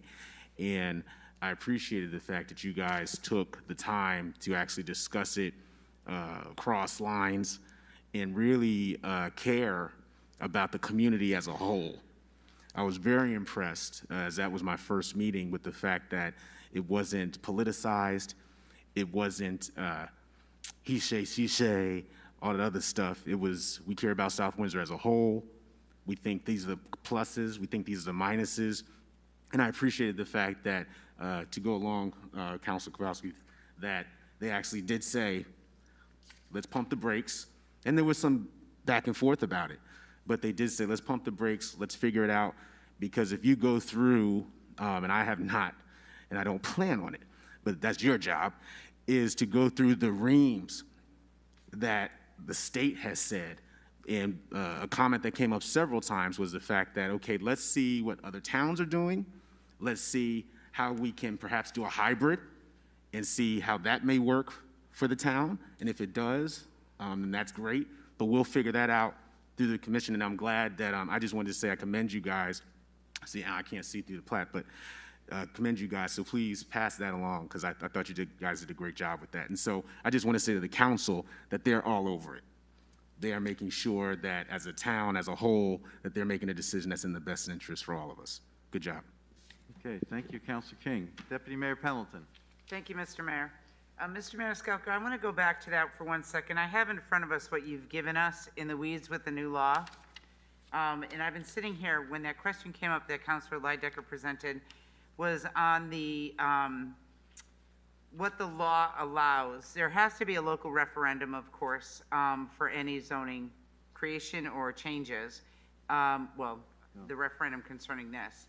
The zoning authority and restrictions, it says the law allows municipalities to amend their zoning regulations or local ordinances to take the following actions regarding cannabis establishments: prohibit them from opening, reasonable restrict their hours and signage, or C, restrict their proximity to religious institutions, schools, charitable institutions, hospitals, veterans' homes, or certain military establishments. So it says the law allows municipalities to amend, and the person that amends our zoning regulations is PZC.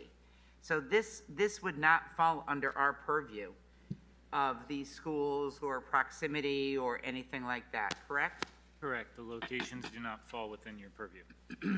So it would be up to planning and zoning to take into consideration all their abilities under this law, what they can govern and not govern within our town boundaries.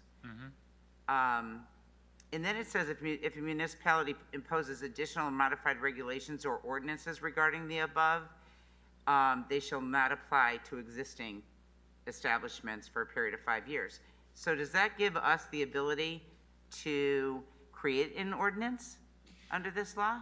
I believe you can create an ordinance that would further take things, but I really think it's a better and more collaborative process for the way our government is set up, for our planning and zoning to be the one to regulate it, the location and how and where and all that sort of stuff, in coordination with all of you, of course, through this moratorium process. Okay. I mean, you could come out and put an ordinance together and do something yourselves, but I do think that is, at least in the way our form of government is set up, an overreach of this arm of our government. Thank you. That's what I wanted to clarify. Thank you. All right, thank you, Deputy Mayor Pendleton. Councilor Lopez. Thank you, Mr. Mayor.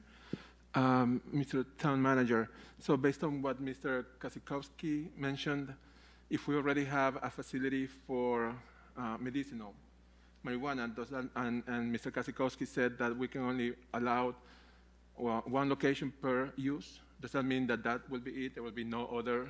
So my understanding of the law is that it's based on population for the number of locations that we can have in our community. So based on our population, I believe we can have up to 2 locations. Okay. So if that were to be, if that one location were to be one, then we would have one other one. All right. And my other question was regarding so in the laws or the code that planning and zoning will be talking about, will there be a consideration for ambulatory locations of selling and purchases? Like I've seen in some cities where it's a truck that is actually doing the selling and purchasing. Yeah, so they would be able to define like hours of operation, things of that nature within those zoning regulations. Is that what you're getting at? Yeah, but in the sense of on an ambulatory point of sale, like a truck. Oh, like if someone were in a truck to sell it? Like food truck. It can like be a food truck idea? I don't think that's No. actually allowed. don't, please, I don't want to get into the weeds, no pun intended. Yes. I don't believe that's actually allowed under the law, but that's very creative. I think that's phase 2. The food trucks are also. Okay, thank you, Wow. Mr. Town Manager. Thank you, Councilor Lopez. Wow. What? Thank you. Councilor King? No. No? Okay.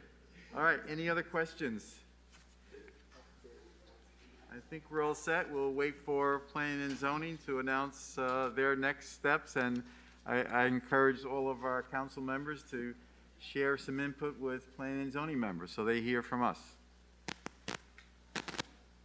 All right, I think we are at item 13A, Deputy Mayor Pendleton. Thank you, Mr. Mayor. Resolution approving a transfer of $1,320.33 from the Fire Marshal's operating account to the Building Maintenance Utilities account. Be it resolved that the South Windsor Town Council hereby approves a transfer of $1,320.33 from the Fire Marshal's operating account to the Building Maintenance Utilities account to cover costs for cell service for iPads. Motion's been made and seconded. Any questions about that? I see our Fire Marshal Deputy- is here. No, he's got nothing, he says. All right. All right, if not, we'll go on. Deputy Mayor Pendleton? No, all done. Well, I thought he was just, I thought he was just stepping up.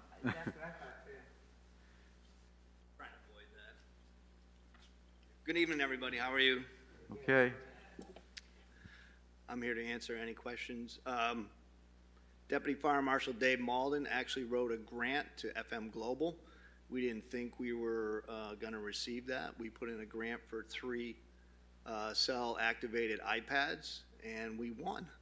So we got $2,300 to buy 3 cell-activated iPads, and then I got to pay for the cell service, and I have to reimburse facilities for that.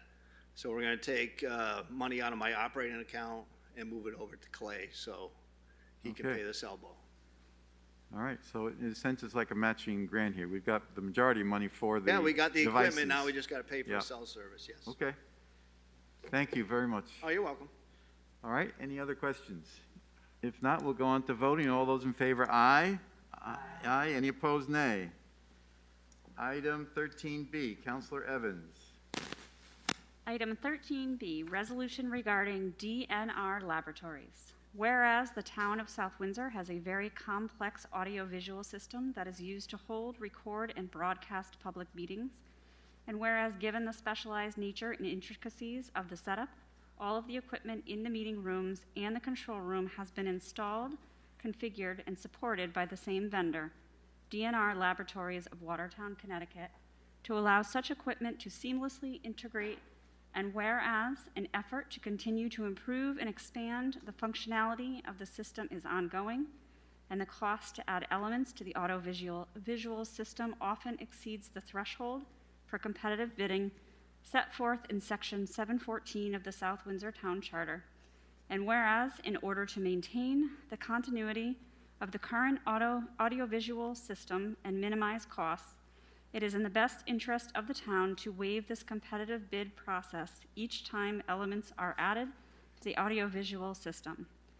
This will allow a single vendor to have complete knowledge of the system, thus providing more streamlined and efficient services to the town. Now, therefore, be it resolved that the South Windsor Town Council hereby waives the competitive bid process as described in Section 714 of the town's charter and authorizes the use of a single vendor for the continuing purchase and installation of audiovisual systems equipment in South Windsor facilities. All right, is there a second? Second. All right, motion's been made and seconded. Questions about this? Deputy Mayor Pendleton? Thank you, Mr. Mayor. Oh, Oh, I'm sorry. Is there others? yes, Go. Councilor Go ahead. Neely. I just had a question. We kind of know the answer, but is there a way you could explain again why we keep, or why we refer to waive competitive bidding? Is it because one company was there and they're just following? Certainly. So I think if all of you remember, we've come to you a few times with DNR Laboratories asking you to waive bidding. They're the company that works on a lot of our audio-video equipment for both this room as well as the Madden room and some of the other rooms within the town facilities. They use some proprietary equipment and they have some proprietary knowledge of how that equipment all fits together and works. That makes it a little bit difficult for us to bid it out in other instances, and has actually, when we've tried to bid it out, potentially driven up costs or eliminated other bidders as a result. So the last time when we came to all of you with a project asking you to waive bidding for them, we had a bit of a lengthy discussion about that and talked about the possibility of putting in place a waiver for that company moving forward for the work in these rooms, so that way we could not have to come forward to you guys every single time we have to have something done to the equipment, and just kind of get it done with a blanket bid waiver overall. Yeah, you explained that to us the last time, but I wanted to bring it up again because maybe some people forgot. I remembered Because it just seems like we just, Yeah. they're looking, they like the competitive bidding to go on, but we keep wavering, and I just want to make sure they understand the reason why we're doing it is because we have a pre-established company that's been doing everything right along. It would cost more to have somebody come in new and start all over again. Correct. So thank you again, but. All right, thank you, Councilor Manili. Deputy Mayor Pelleton? Thank you, Mr. Mayor. Mr. Maniscalco, how long is this waived for, or is it a one-time work? No, this order, would be as long as we continue to use their services to provide the audio video equipment for these rooms, or the services and maintenance of those. Do we have a contract with them? I do believe there is a contract in place, although I don't think there's I don't believe it has an end date on it. It's like a contract for service. But I certainly can try to get a copy of that contract for all of you to Well, then I review. guess if we have a contract, why do we have to go for competitive bidding if we've already hired them? That's what I don't understand. Because every time they're doing work, it's something different. So they're not contracted to do all the audio-visual? No, they're not contracted to do all of it. They're for specific pieces of it every single time. Okay, okay. Thank you. All right, thank you, Deputy Mayor Pendleton. Councilor Snyder? Thank you, Mr. Mayor.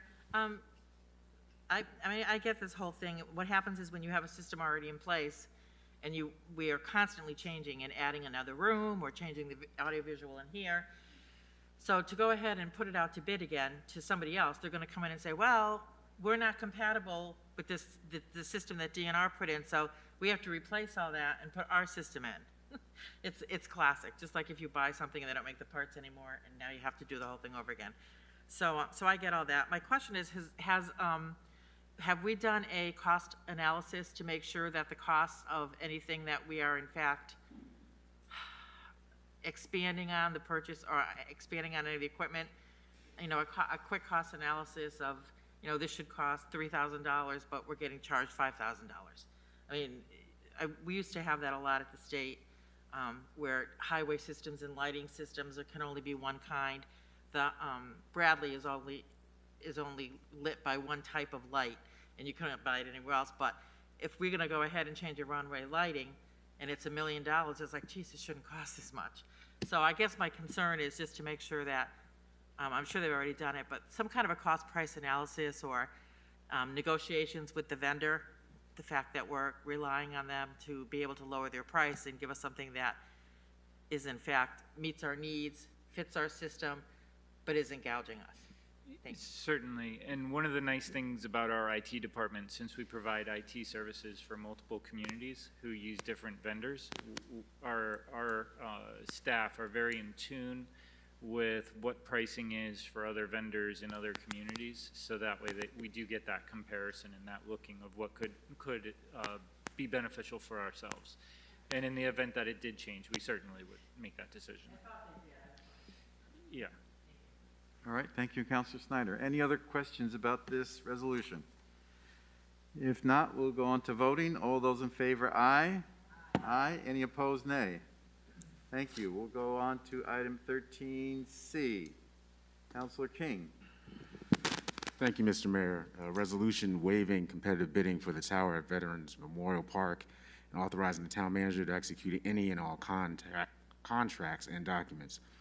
Whereas the town of South Windsor is in the third year of a multi-year project to upgrade radio communications for all emergency services and town departments, and whereas the town of South Windsor has approval from the Capital Projects Committee, Planning and Zoning Commission, and the Town Council to erect a communication tower at Veterans Memorial Park located at 575 Pleasant Valley Road, and whereas Marcus Communications provides all town emergency services and departments with communication equipment currently in use, and whereas Marcus Communications has provided the town of South Windsor reliable and consistent customer service for many years, and whereas the town of South Windsor has engaged Marcus Communications for construction consultant services for the communication project at Veterans Memorial Park, and whereas Marcus Communications has researched and vetted contractors and suppliers for the communication tower, foundation, shelter, and radio equipment. And whereas the Fire Marshal's Office and South Windsor Volunteer Fire Department have maintained oversight and control of purchasing equipment for the upgrade of radio communications, now therefore may it be resolved that the Town of South Windsor Town Council hereby waives the competitive bidding process for the construction of the communication tower, foundation, shelter, and radio equipment at Veterans Memorial Park. And be it further resolved that the South Windsor Town Council hereby authorizes Town Manager Michael Maniscalco to execute any and all contracts and documents necessary for the construction, foundation, shelter, and radio equipment for the communication tower project at Veterans Memorial Park. All right, motion's been made and seconded. Questions about this resolution? Councilor Lidecker. Thank you, Mr. Mayor. Mr. Maniscalco, or Mr. Summers, as he's coming forward, if you can just remind us, was this the situation where we were already building a second cell tower and then this company asked to move forward the building of a third cell phone tower and there was some financial benefit for that? They were giving us something and we just had to put in a portion of it? Am I remembering that correctly? So the tower at VMP is going to be town-owned, and we are structurally designing that to carry hopefully future cell carriers in that area. We know it's pretty bad coverage in that area. We are going to advertise it out that this tower will be there. So hopefully, in the future, maybe we can lure some providers over to that tower and create leases for the town. That's hopefully a long-range goal with that project. Okay, but this is the same Marcus Communications. Is it the same one we're working with to build a second, I think the one you're thinking about is the one that we were talking about at the animal shelter, possibly. That's a different.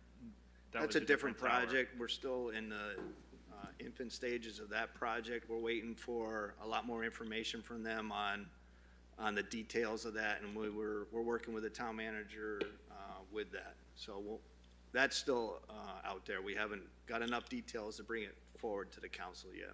Okay. So what's the benefit of waiving the competitive bidding process for this particular one? So Marcus Communication, as the resolution says, has done all our radio communications for police, fire, and ambulance in the town for many years with reliable service and good pricing. They have state contracts also for pricing. They've, over the last few years as part of this project, we've updated the DPW radios, the buses for the senior center with their system.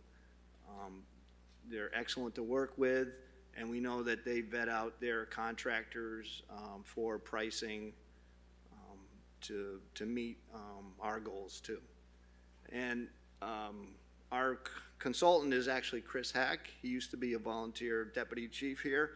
He's a local resident and a taxpayer, and he watches the taxpayers' money as a taxpayer. So we are confident that the pricing that we're getting from them is good. Thank you very much. All right, thank you, Councilor Lidecker. Any other questions about this item? If not, we'll go on to voting. All those in favor, aye. Aye. Any opposed, nay.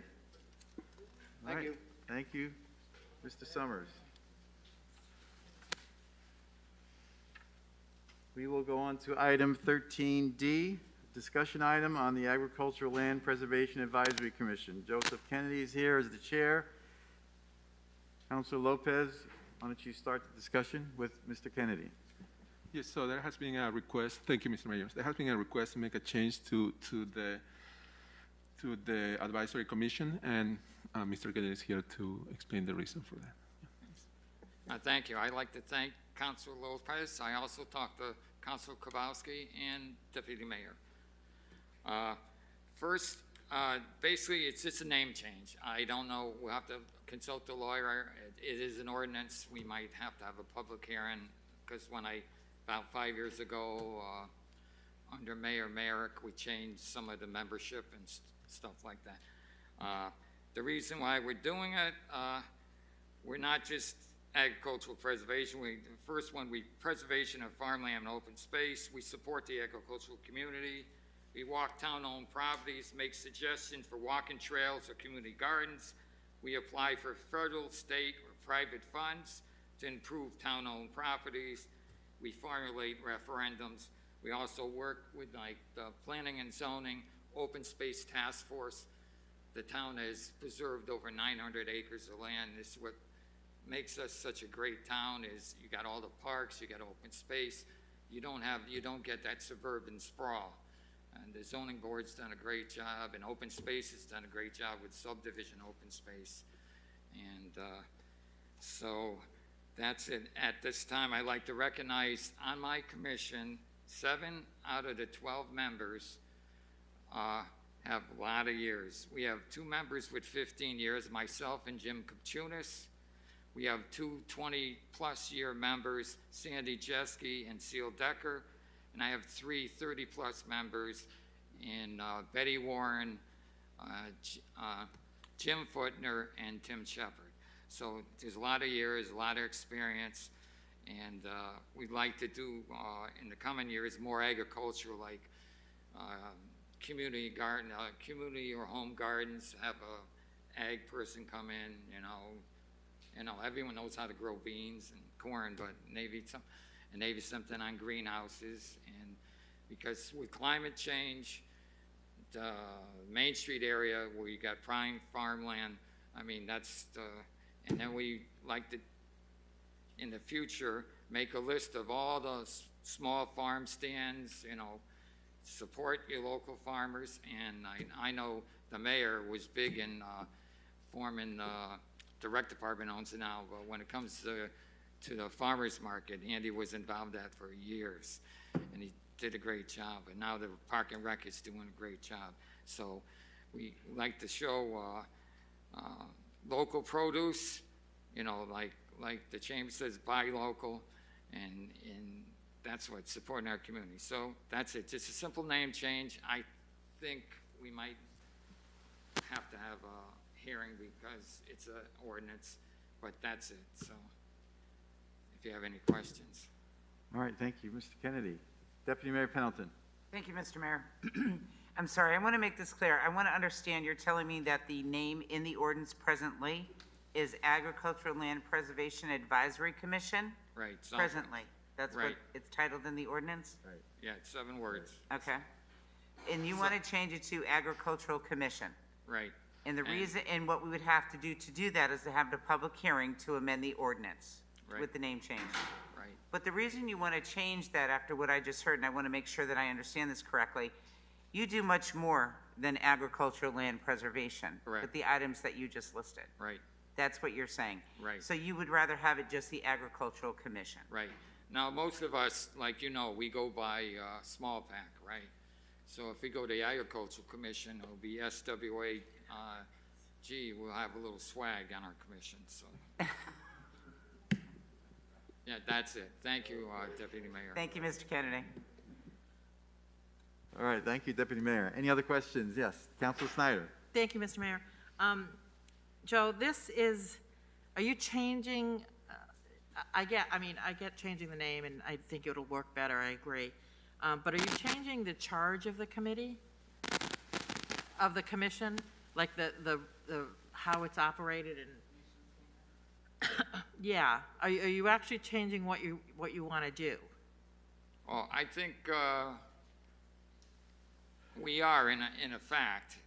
But that's why the Agriculture Commission, I like to get more agriculture than land preservation, because we are running out of land, but we're doing the job. Hopefully we got a couple parcels coming up, but we're running out of land, so we're expanding our purview, like you said. Okay, so I would ask then as well, not only as a name change, but to take a look at the ordinance and what the charge and mission statement and everything that you have in there, because you may want to adjust that as well. Let's just do it all at one time, if we think, because it sounds to me, and as I'll agree with Deputy Mayor Pendleton, I'm hearing from you that you kind of want to change things around a little bit. Lord knows this has probably been in effect for 40 years or something Yeah, I think like that's that. a good suggestion, and that's exactly what we're doing, because, Okay, like so I if you said, we are think- running out of land, so. Yeah, so if you Right. think you want to adjust the regulations and the rules or that ordinance, I would ask your committee and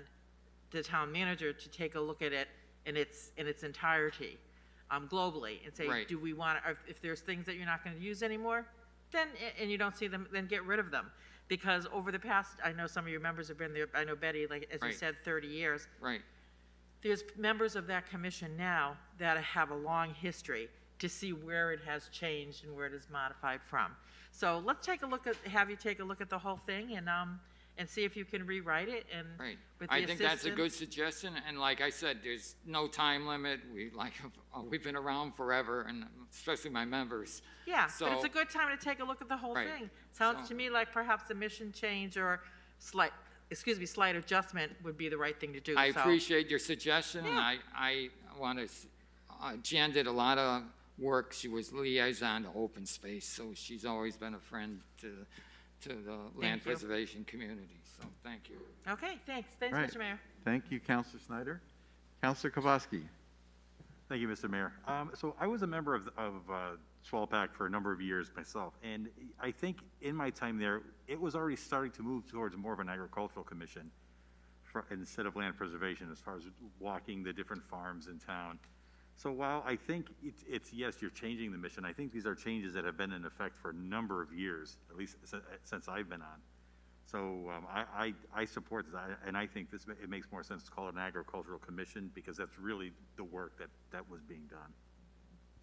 All right, thank you, Councilor Yeah, Kowalski. I'd like to thank Phil. I mean, being in the Main Street area, that is going to be in the future. That is going to be a hub, like I said. With Yeah. climate change, that's where all the action is. That, Needleworth Road, and Barbara Hill. Thank you. All right, thank you, Mr. Kennedy. Thank you, Councilor Kowalski. Any other questions for Agricultural Commission? All right, so we'll, excuse me? Yes, me.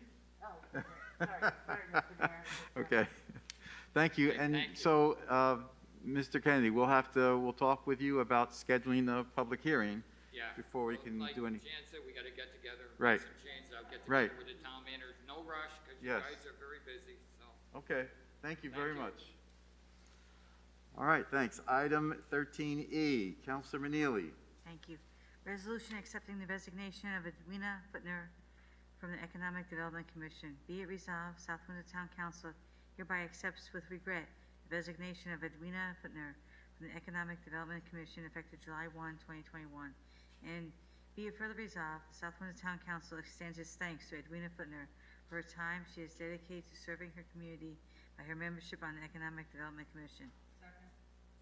All right, motion's been made and seconded. Any comments? I'd like to just start with, or let's, Councilor Manili, you I start. would just like to thank Edwina for all the many years that she served this town in a variety of capacities. So, Edwina, I wish you the best. Yeah, thank you, Councilor Manili. And I would just second Councilor Manili's comments. I think Edwina Footner's given a lot of time, a lot of years to this town, and she's done a great job, so thank you. All right, we will go on to voting to accepting the resignation. All those in favor, aye. Any opposed, nay. Item 13F, Councilor Lydecker. Thank you, Mr. Mayor. Resolution accepting the resignation of Charles Margulies from the Human Relations Commission.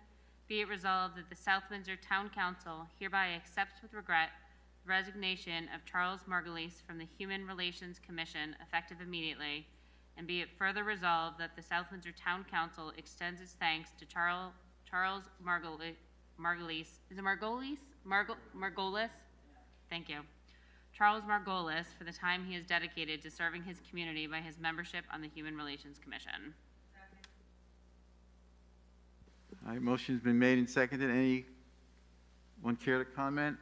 Just want to add my thanks again to Charles Margulies for his great work on the Human Relations Commission. He's also the Poet Laureate for South Windsor and runs a great poetry series. Next poetry event is October 17th at the Community Center, I believe at 2 o'clock. Am I right, Mrs. Etter? Yes. So thank you. All those in favor, aye. Any opposed, nay? Thank you. Item 13G, Councilor Snyder. Thank you, Mr. Mayor. Item 13G, resolution approving a refund of taxes to 58 South Windsor taxpayers. Be it resolved that the South Windsor Town Council hereby approves a refund of property taxes to 58 South Windsor taxpayers, the total of said refunds being $11,325.95, and is more fully described on attached Exhibit A. All right, motion's been made and seconded. Any questions about this? If not, we'll go on to voting. All those in favor, aye. Any opposed, nay. All right, some other new business. Item 13H, a discussion item, a regional report regarding car breaks-in. Councilor Leidecker, Chief Lindstrom. Thank you very much, Mr. Mayor. If I may, I did have the opportunity to speak with some citizens with regards to their concerns about the juvenile car thefts that are going on. I did send over an email to the chief with some ideas that the citizens had presented, such as limiting entrance and exits in neighborhoods, hiring private security, raising taxes to be able to hire some of the private security for a short period of time. I believe there was also some discussions about changing the shifts for the police department, 4 shifts instead of 3, as well as forming a committee. And I did ask if Chief Lindstrom could be here to kind of, as our traffic safety officer, discuss some of those ideas that were brought to his attention. And I believe there was some discussion too about, I think Councilor King had asked at the last meeting what the numbers were for the car break-ins, if you had those from this year, as well as however far back your system would allow you to go. So if I may ask the chief if he could just present some information. Sure. Good evening. Thank you for having me. The Capital Region, as I discussed last time I spoke to this, is still in the process of setting up a task force to move forward and try to address in the region the juvenile car theft and car break-in issue. The logic behind that is that it clearly crosses municipal boundaries, and we're finding cars stolen from one town, recovered in another, and stolen by actors who reside in perhaps a third or fourth. So the fact that all the municipalities seem to be in it together is what prompted the development of this task force. An update on the task force itself. In the last 5 weeks or so, I've applied to the state for some grant money that will help to fund overtime created by whoever's assigned to the task force. We are waiting right now for, as of almost a week ago, we're just still waiting from Hartford PD to get an approval of an MOU for the task force, and we're also waiting on to find out what the job description will be, not in a sense of what they're going to do, but more along the lines of how they're going to do it. What's the format of this task force going to be in terms of hours of work and equipment and resources needed.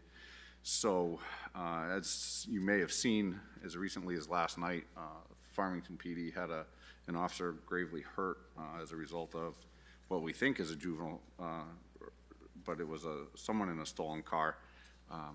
Officer showed up to investigate a suspicious motor vehicle, and that vehicle fled and struck that officer's cruiser as he was getting out of the cruiser. He was hurt very badly and in surgery today. So I think I only bring that up because it reiterates the dangerous side of this. And that brings me to a couple of the suggestions from Councilor Leidecker's meeting that she referenced, all the ideas. And, you know, we're kind of in a state where there are no bad ideas, you know, so let's throw everything out there, and that's going to get somebody to think outside the box and maybe come up with something. Some are more feasible than others. If I may just go through this list quickly, there was a suggestion or a thought of the possibility or viability of putting Jersey barriers blocking off entrances or exits to neighborhoods. I really don't see this as a viable option. I think it puts residents in that area at risk for delayed response times to emergencies to their homes. It may impact property values. it may cause accidents, and if that's the case, I would assume that the town would incur some kind of liability with that, as they would not be necessarily approved modifications to the roadway. The second one was, second suggestion was increasing nighttime patrols or hiring private security companies to patrol the higher crime theft neighborhoods. In a couple of these suggestions, that phrase, higher crime theft areas or higher crime theft neighborhoods, came up. So that compelled me to go into our records management system and look at some of our crime mapping abilities. And when I look at those, as you can imagine, it's hard to pin down a high crime neighborhood. You know, we'll see a couple here and there. What we believe to be happening is these groups of juveniles will come into town and target a certain neighborhood just out of convenience. They find it seems secluded, whatever the case may be, and they'll get out on foot. So that's why we'll see groups of car burglary attempts or car burglaries in certain neighborhoods seem to be focused there that night, but there's no rhyme or reason that they're going to return to that neighborhood. And in fact, oftentimes they won't return to that neighborhood, because then everyone's going to be quite alert and vigilant as to what's happening. So to pin down a higher crime neighborhood, really, when you look at the mapping, it's just not, there isn't one really to pin down. The first part of that suggestion, though, the increased nighttime patrols, evenings already has more than day shift and midnight shift. And that's been in place for quite some time. And that is really based on an assessment of the activity levels on the 3 shifts. Midnights is by far the quietest shift, and evenings, hands down, evenings runs 3 p.m. to 11 p.m. and they're the busiest. So a while back we adjusted our personnel and staffing to have evenings be already higher than the other 2 shifts. Along the lines of scheduling, one of the other suggestions was adding a 4th shift to the patrol. And in parenthetically here, it says that East Hartford and Manchester have already instituted this, a 6 p.m. to 2 a.m. shift. Some of our shift and scheduling is bound by collective bargaining agreements, and that there are 3 patrol shifts set by contract. But we do have, to accommodate that kind of a suggestion, not in the wake of this, we had it in place already, but I think it satisfies the spirit of this. We have our canine handler as an administrative spot, so he does not necessarily fall into, he does not necessarily fall into the patrol staffing. So he works 6 p.m. to 2 a.m. each night. He's got his little 4-legged buddy with him, and they're out there, and they can handle that. They help to cover that gap with yet another body from during those calls, during those hours that are where we see an increase in calls. There was a suggestion as to assist in creating a block watch groups, again, in the higher crime theft areas. How do you define that? Is there such a thing? My only concern with that, and you know, there are places in town where you'll see block watch signs and all that, and to what degree they're formed. The police department doesn't have a formal involvement in that. There's been times where I've gone, and other members of the command staff have gone and spoken to these block watch groups, but it is not something that we necessarily set up or exercise any input over. I think that to keep the 2 separate helps procedurally, and to make sure that no one is acting as our agent when it comes to where they might be going, Fourth Amendment issues, anything like that. I will say, just as a word of caution, my concern with that is that it's imperative that the public know that they really need to be judicious about engaging anyone that they see. The best bet is to call us and get us there. In any emergency situation, our target time for responses is 3 minutes anywhere in town. So our goal is to have a police officer at the door within 3 minutes of an emergency being called in, and we look at our response times each week when we meet as a command staff, and our response times rarely fall out of that parameter. My concern with the block watch groups, they'd have to be judicious. We've seen an increase in the last few months of civilian and suspect confrontations, and also police and suspect confrontations. And the suspects are proving to be more brazen and more dangerous than I would care for a citizen to have to deal with. We had Glastonbury, Cheshire, where Tolland also, I think, where citizens got into dangerous encounters with suspects. East Hartford police was shot at by suspects. State police was shot at by suspects out on 91 up in Windsor a few weeks ago. The gun didn't fire, blessedly, but the intent was there. So that would be my only concern with some kind of a organized block watches. Are we asking community members to put themselves in positions where really they don't want to be? Again, going back to what I said earlier, I think the best bet is to, along the lines of the see something, say something. You know, we don't tell, I would ask everyone not to tell the council this, but we're always busy, but we're not so busy that we can't have someone call us. No, call us. We'd rather go down there and have it be nothing. We're not that busy that we can't take a phone call and get someone out there. So I'd rather have someone go down there and have it be nothing than someone not call, because that's the one that's going to count. So I think there are some options. Just as another side note, and Councilor Leidecker, your email referenced a couple other things. Forming committee to address, make a strong statement that these thefts are not acceptable in our town. I don't know that there's a message that's saying that they in any way, shape, or form are acceptable, but I think that you know, whether or not we need a committee for that, I suppose is up to you folks to determine. I don't know what the efficacy of such a committee would be, but it's there. Calling a special meeting during the month of August, obviously this is somewhat dated, to further discuss, so I think that's where we are now to a degree, having me present. Whether or not it warrants a special meeting, again, is you folks are better versed than I am in what needs to be a special meeting and what doesn't. To Councilor King's request, just as a kind of a yearly trend, 2019, we had 20 cars stolen in South Windsor. We had 42 cars burglarized in South Windsor, and that was in 2019. 2020 was the big year. These are calendar years. Calendar year 2020 was higher than that, and that was 33 cars stolen. And the printer cut off my label here, but it was about 90-ish, 94 maybe, cars broken into or entered.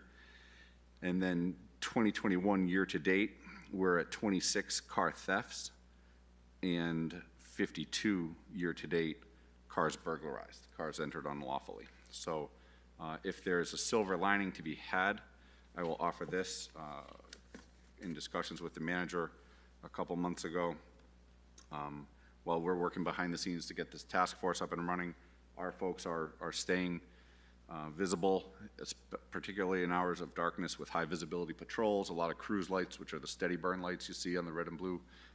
Those we're putting on just to deter and get people to, it's kind of a nasty game, but if we can get them to go somewhere else, then they'll go somewhere else. I don't want to put it off on any other municipality, but that's the, you know, if they see those red and blue lights, odds are they'll go somewhere else.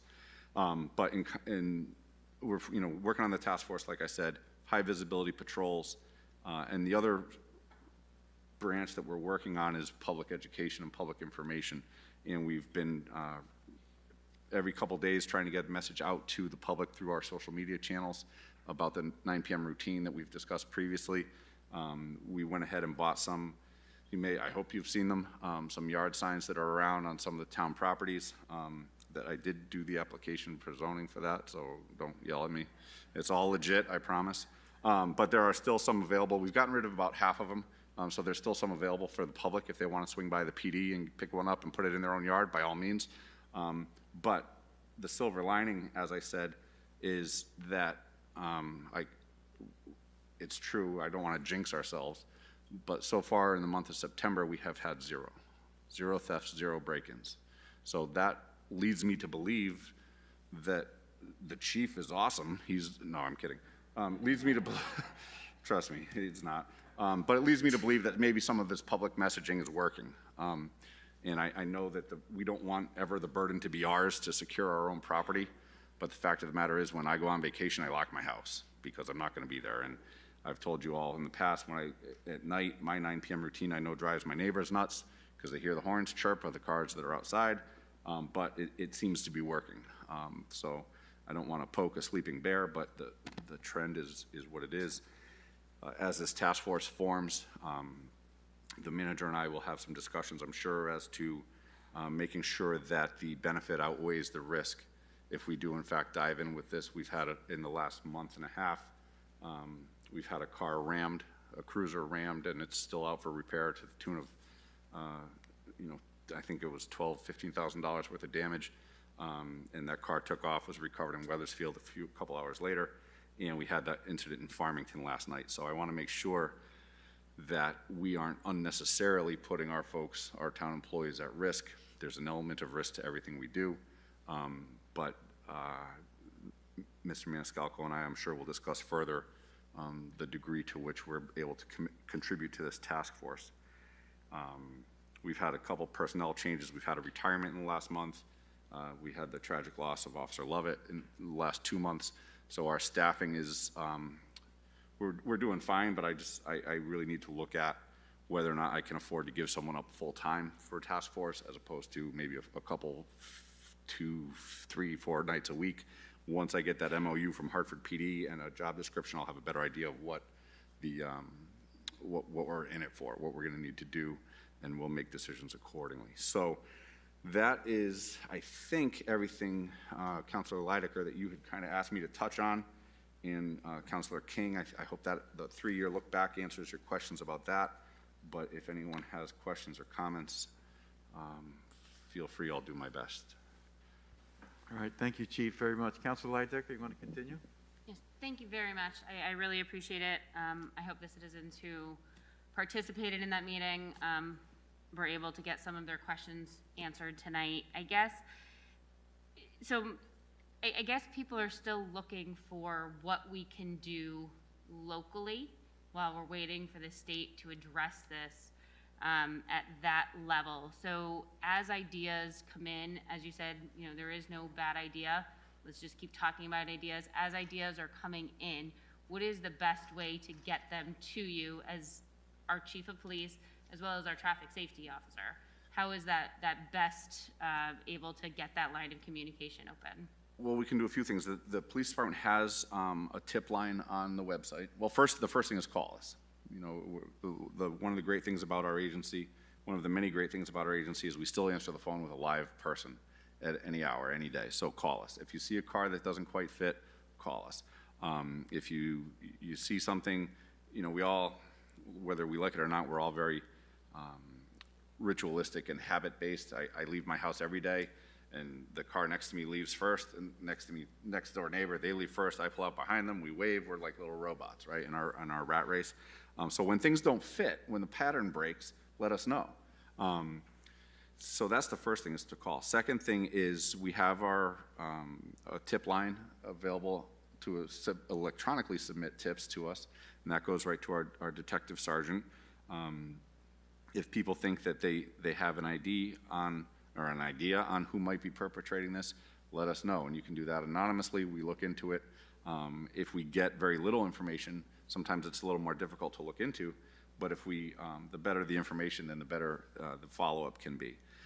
If you folks hear from neighbors, constituents, however you want to call it, I suppose the best would be to probably funnel those through the manager's office, and he can pass them on to me, and we'll go from there, and then I'll farm them out to usually the bureau, the investigations unit, sometimes the traffic unit, and sometimes, depending on timing, it's straight to patrol and get somebody out there. So those would be the best ways to do it. But we're kind of funny, we want all the suggestions, and then you give me these suggestions, and I say, oh, well, that won't work, this won't work, that won't work. It's like being at home when I'm talking with my kids. But there are some good ideas in here. Some of them I don't have a lot of experience with, and I guess part of my job is always going to be risk management and risk assessment. And as an example, that block watch idea is a good idea. I have, and I'll identify it as that, but then the risk manager in me wants to look at what's the liability to the municipality, what's the liability, unintentional as it may be, to the actual citizens that are out there. So those are some things that we look at. We'll look at it on a case-by-case basis and make decisions that are in the best interest of the public and the municipality as a business. Does that answer your question? Call us, email us, or if you folks have stuff that you get from people, I would say funnel it down through the manager's office and he can get it to me. Thank you very much, Chief, for your time tonight. I appreciate it. Yep, thank you. All right, thank you, Councilor Lydecker. Councilor King. Thanks, Mr. Mayor. Chief, appreciate it. Appreciate all that you do. I told you that before. My wife likes you, so that's good enough for me. Quiet is kept. I have another job, and so, I'm third shift, and so I come home sometimes 2, 3, 4 o'clock in the morning.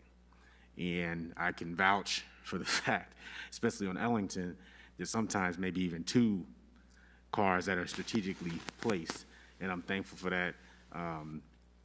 Sometimes they now recognize my car, at least it appears so. I get a little blinker and keep it moving. So I appreciate your efforts on that respect, and thank you for the data. No problem. Thank you. All right, thank you, Councilor King. Councilor Snyder. Thank you, Mr. Mayor. Chief, I also want to thank you as well. After our last meeting, or the last meeting where we had discussions maybe a month ago, there's been a cruiser driving through our neighborhood all the way, and we have 2 cul-de-sacs at the end of our neighborhood and down the whole street, and everybody in the neighborhood noticed it. They just came down with the lights on, came down, drove around twice, and you have no idea all you do, but it's incredible the impact that makes on people feeling more comfortable.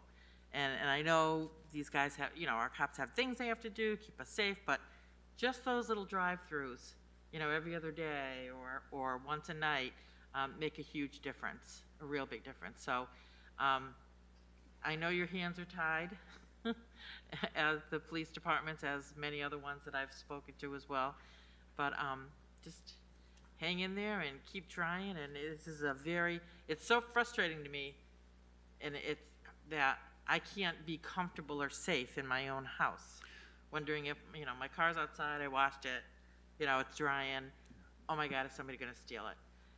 So I like the 9 o'clock routine thing, absolutely, I think that's great, but I just think because we all have to be more vigilant in what we're doing to keep ourselves safe, you also have to do that job as well, so good luck. Thank you. I just want to say, I know, and I've heard, and you just said it, that people don't feel safe in their own homes, and that stings for me as the chief to hear that. I want everyone to feel safe in their own homes, and I just want to remind everyone that, and try to look at it as the glass is half full. Our crime rates are very low. There's a distinction between kids going around pulling door handles and getting into cars and kids going into houses. So I hear what you're saying. I hope that I can alleviate some of that with, look at it's hard and it's easy for me to say because of where I sit and what I do and how I see the issue, but I hope that everyone can find some comfort in knowing that they live in a safe town. They live in a town that's well policed. We work very hard to hire and promote the very best, and I'm quite frankly, I'm glad I don't have to test against some of these up-and-comers because they're smart, they're motivated, they're educated, and they really get it. And one thing that the manager and I always do when we talk to these folks is make sure they understand what it means to police in a town like South Windsor, because it's very different than policing in some other areas. So they get it, and I want them to continue to do that, but I want everyone to feel safe and remember that it's a safe community. That doesn't mean that things can't happen. We still have to be aware of our surroundings and vigilant, but it is a safe community, and if you see something, let us know, and we'll get out there. But it hurts. It stings to hear you say that, and my mom's the same way. She says that, I'll go over to her house and the door's locked. I say, Mom, it's high noon on a Tuesday, and that's just how she feels, and that stinks that any of us have to feel that way. So I hear you, and we're going to keep working at it to try to get it done. But the likelihood of being impacted by this is low. Yeah, this is a very, very safe town personally. Mm-hmm. I mean, I know it is. I live here. I've been here a long time. And as I mentioned, my nephew is a Bridgeport cop, and he's been a Bridgeport cop for 25 years. and now he's on a task force for stolen cars, for the Fairfield County and Southern New Haven County does, and he's chasing Range Rover, $150,000 Range Rovers and Porsches, and, you know, and these kids are you know, and most of them are all, matter of fact, he knows their names, and he knows how old they are, because he says, wait until you're 18. Mm-hmm. If you don't straighten out, wait until you're 18. But and he has these horror stories that he shares with us, you know, a lot. And believe it or not, this is a very, very safe community. And you know, what I meant is, before I never thought about leaving my front door open. Now I just turn the lock on. Mm-hmm. So, Yep. but And like it's I said, a tough job, and we know you gotta.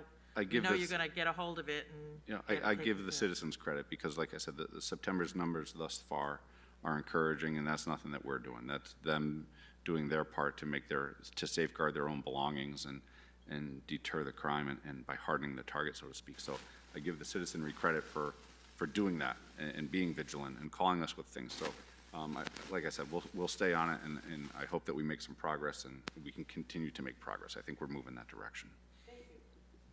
All right, thank you, Councilor Snyder. Councilor Kowalski? Thank you, Mr. Mayor. So last week I had the opportunity to go to a presentation in Glastonbury put on by Safe Streets Connecticut. Mr. Balboni back there, he was there with me, and Representative Delnicki was there as well. It was very informative, and it was interesting that it was we had two state reps who got up there and spoke, Representative Fishbein and Representative Barry, each from different parties. So it was a bipartisan conversation. It focused primarily on what we can do in the community to rally the legislators to provide extra support for the police within the state. I have reached out to them to see if they can give the same presentation here. I thought it was very informative. I think it would be a benefit for the residents to hear what they have to say and see what can be done now, again, to give extra support to the police department, and just so the legislators know that, you know, it's time now. We've got to start addressing this going forward, whether it's in a special session or something, but that we've reached that limit now. So I will keep you informed when I hear back from them. Hopefully we can get something set with them fairly soon. Thanks. Thank you, Councilor Kowalski. Any other questions? Councilor Evans? Thank you. So hearing, you know, some of the concerns that people talk about with, you know, the car break-ins and how it's translating to people's perhaps uncomfort at home. And I'm hoping the question I'm going to ask brings comfort to people. How is this translating to impacts on people in their homes? Are we seeing any impact or interactions with individuals in the community from these same cases? Do you understand? I'm not sure I'm tracking you. Go ahead and So try. the interactions seem to be with cars specifically. Yeah. Have we seen any impact on actual bodies, people, and entering homes? Locally, knock on wood, we have not.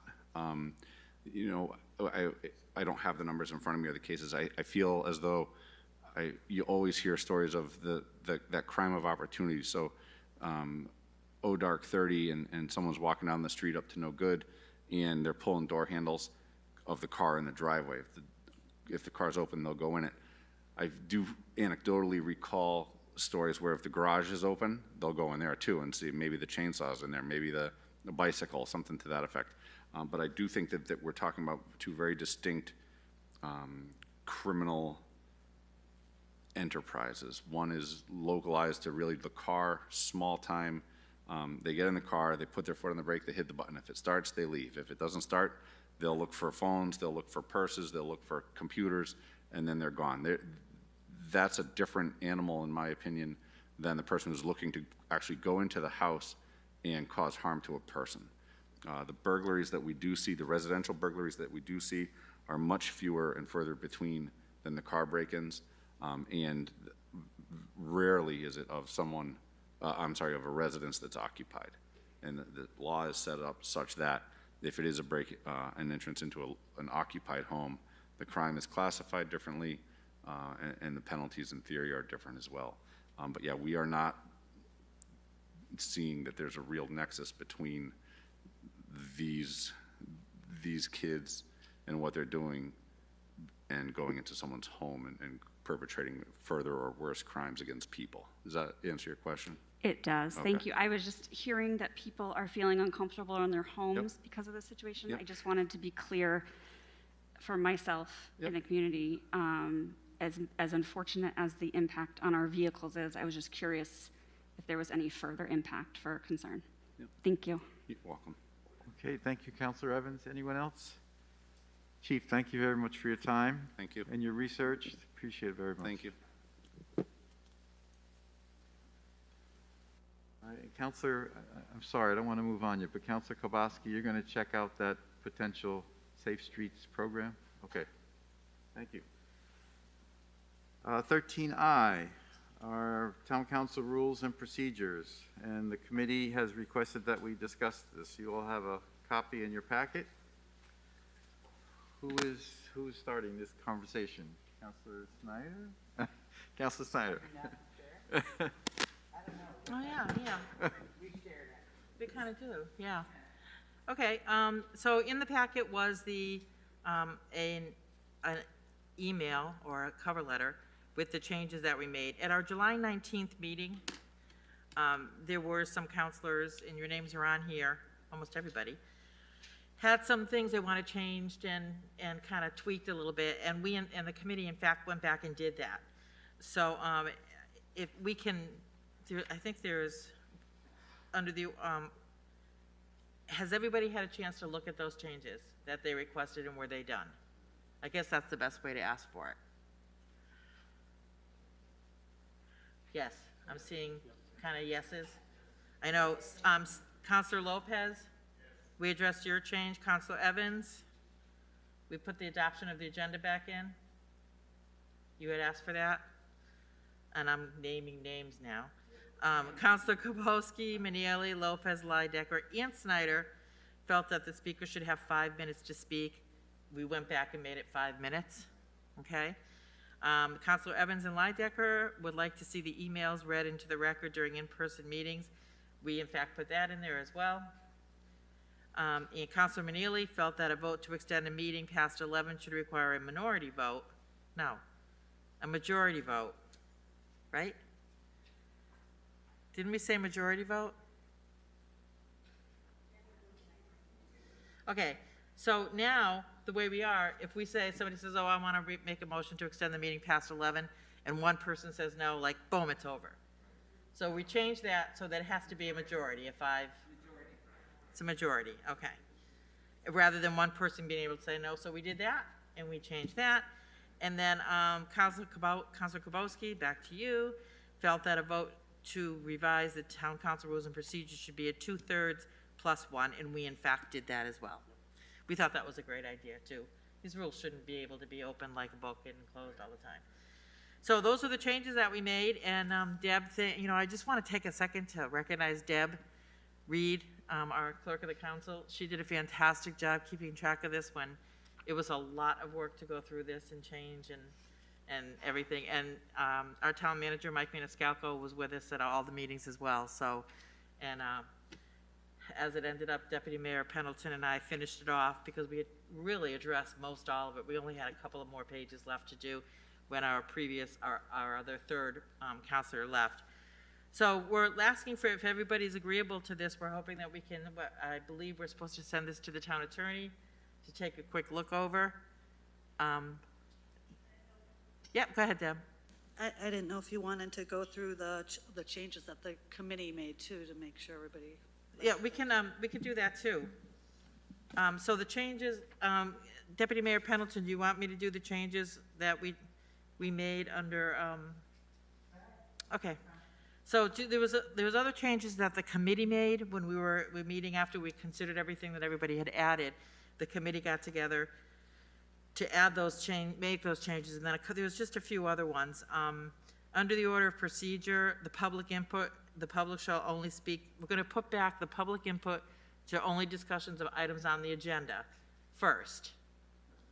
Because what happens is, what we've been noticing is during public input, everybody can get up and talk about anything that they want. And what happens is, that really is extending our business our ability to get to the business of what's at hand for that night. So just to hear what what anybody public input may have on things we're gonna vote on right away, it's good to hear that first.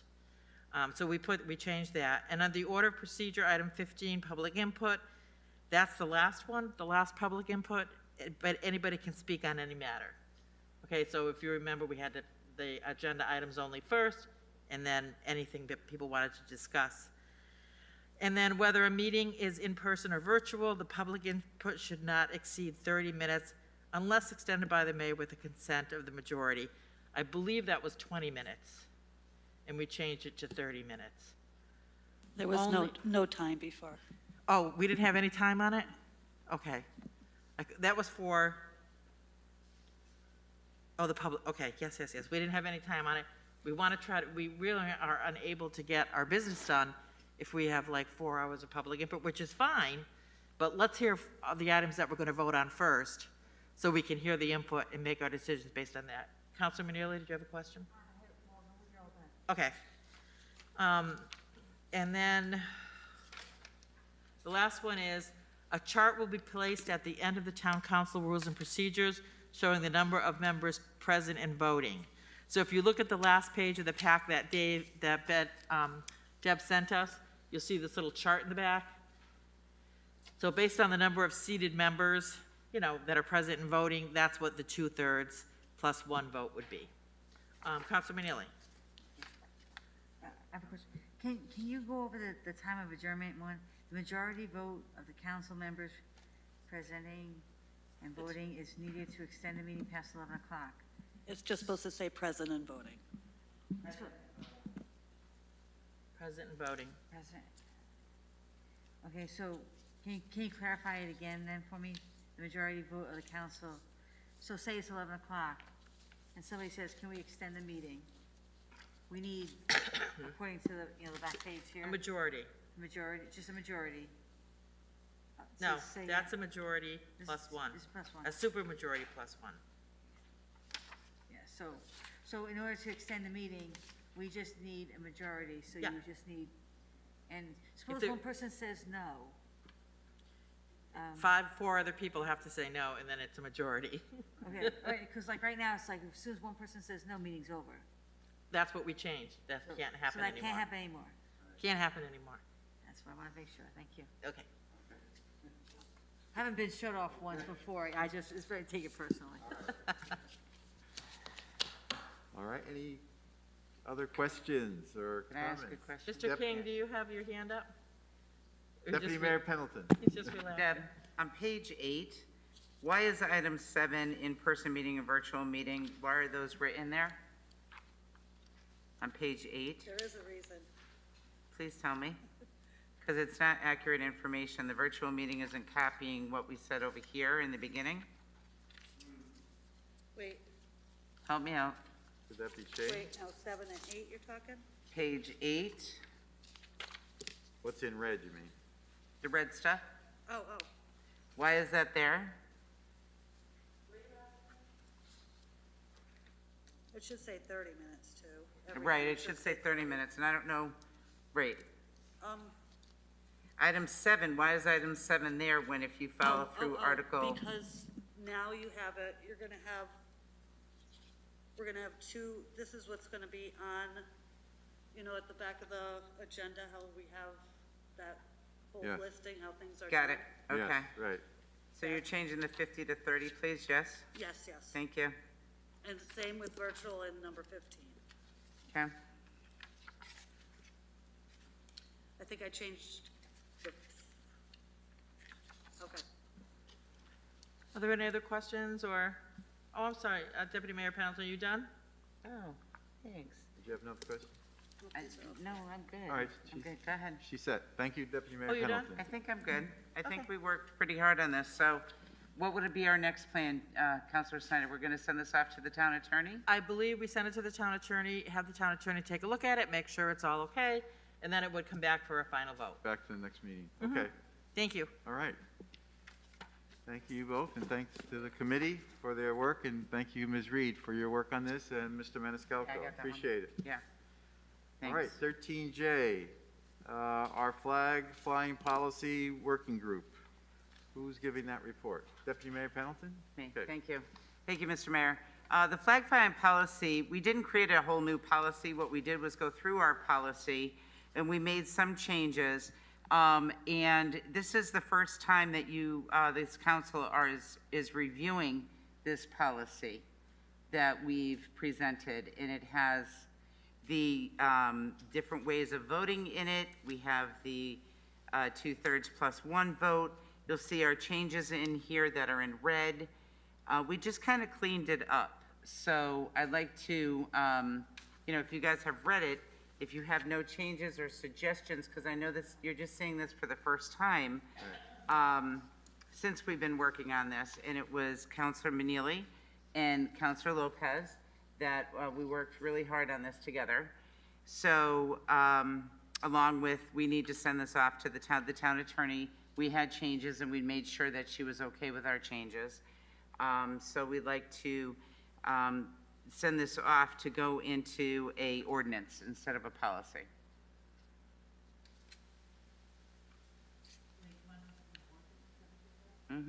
Instead of a policy. All right, so would that happen at the next meeting you present it to us? Yes. Okay. Okay, yes, right. All right, so I think once it's reviewed by the town attorney, then it would come back to us for a vote. Okay. Right. Questions? Councilor Leidecker? Yeah, so very quickly, did I just hear that you're hoping we're gonna churn the flag flying policy into an actual ordinance for the town? Yes. And what's the thought process behind making it an ordinance versus a policy? Councilor Manili? It takes a lot more to change an ordinance, and so the amount of time and effort into deciding on the flag flying policy and procedures, we wanted to make sure that stays no matter who was in control of the council. We kind of wanted to set this firm. These policies can change, pretty much on a whim, depending on which side's in charge. So we wanted to make sure that if you agree with this and the town attorney says we agree with this, let's solidify this. That was our thought process anyway. But I think, and this is not necessarily specifically to you, Councilor Manili, I think this is probably more me talking out loud, but I think any next sitting council can still revoke an ordinance, correct? Do they still have to go through Mr. Public Maniscalco, hearing. if they're gonna revoke an ordinance, do they go through a public hearing? It would require a public hearing, correct? Whereas changing a policy is just kind of what we've done. An action Form a of the committee council, correct. And work Right. through it that way. Okay, thank you. All right, thank you, Councilor Leidecker. And Deputy Mayor Pendleton or Councilor Evans? So just to be clear, we will have a public hearing on this before passing it as ordinance. Yes. Okay, thank you. So it's going to come back in ordinance format from the town attorney. We have to have a public hearing. Okay, thank you. All right, thank you, Councilor Evans. Councilor Manili? And if the sitting council here decides that they don't want to make an ordinance, then we can have a conversation about that also. Right. We were just, we were just trying to set something, make something set. And, because there was a lot of controversy with the whole flag pole and flag flying and who can fly what, when, how. So if we set something and we made it firm, we have our public hearing, we hear what the people had to say, because people don't have to hear what we have to say for a policy being made. Right. And it just seemed, we wanted to make this, solidify it, that would be the best way to describe it. But if people are not interested in that, then that's what the conversation right now we should have before we have the town attorney waste of time changing this to one. So I think that should be a conversation Right, but we have. this is your recommendation. This is our recommendation, Right. so. Okay. No, and I absolutely appreciate that. I mean, this would be something very clear, very easy for the public to find and to look at and to be able to understand when they're submitting applications in. So I do appreciate the clarity of doing that. I just hadn't heard ordinance before, so that perked up my ears tonight because that was just something new. But thank you very much. All right, thank you, Councilor Leidecker. Thank you, Councilor Manili. Any other questions? So Deputy Mayor Pendleton, this is just for review by the attorney, and then we'll bring it back. Okay. Thank you. All right, thank you all. And item 13K, safety tips for the town website. Deputy Mayor Pendleton. Thank you, Mr. Mayor. I brought this forward as an idea because as a counselor, I listened to our chief of police and our senator speak. Thank you. Thank you, Mr. Mayor. I brought this forward because I listened to our senator and our chief of police speaking about safety at a meeting in the past, not too long ago, about car break-ins, and I can't tell the state what to do. We can make a gentle suggestion, bringing those senators in here and having them speak to us, and we can write a letter and suggest or make a request. I can't tell the chief what to do when it comes to policing. However, what can I do? What can I do as a counselor for our citizens of our community? Because that's who we are responsible for, sitting on this council. We're responsible for our citizens and their safety. So I got to thinking that we can do something, and I came up with an idea, and it's called the South Windsor Citizen Safety Sheets. And what I'm presenting to the council, and if you allow me to go forward with our town manager, is to have our town manager, what we can do to help our citizens. We have many departments within our town that have many safety advisement tips for the citizens, but you're not going to find them, because you will find them, but they're fragmented all over. So what I would like to do is, I would like, in the police department themselves, have many safety items that they can share with us. So what I would like to do is ask our town manager to contact our department heads and ask them for their safety tips. And I'll give you an example. The fire department safety tips: replace your battery in the spring and in the fall, when you spring ahead and fall behind, in your smoke detectors. Clear around your fire hydrant, 4 feet around your fire hydrant. This is a way, and another one with public works. Don't rake your leaves out into the road, leave them on your curb, on the grass instead of in the street. There's a lot of little safety tips that each department has.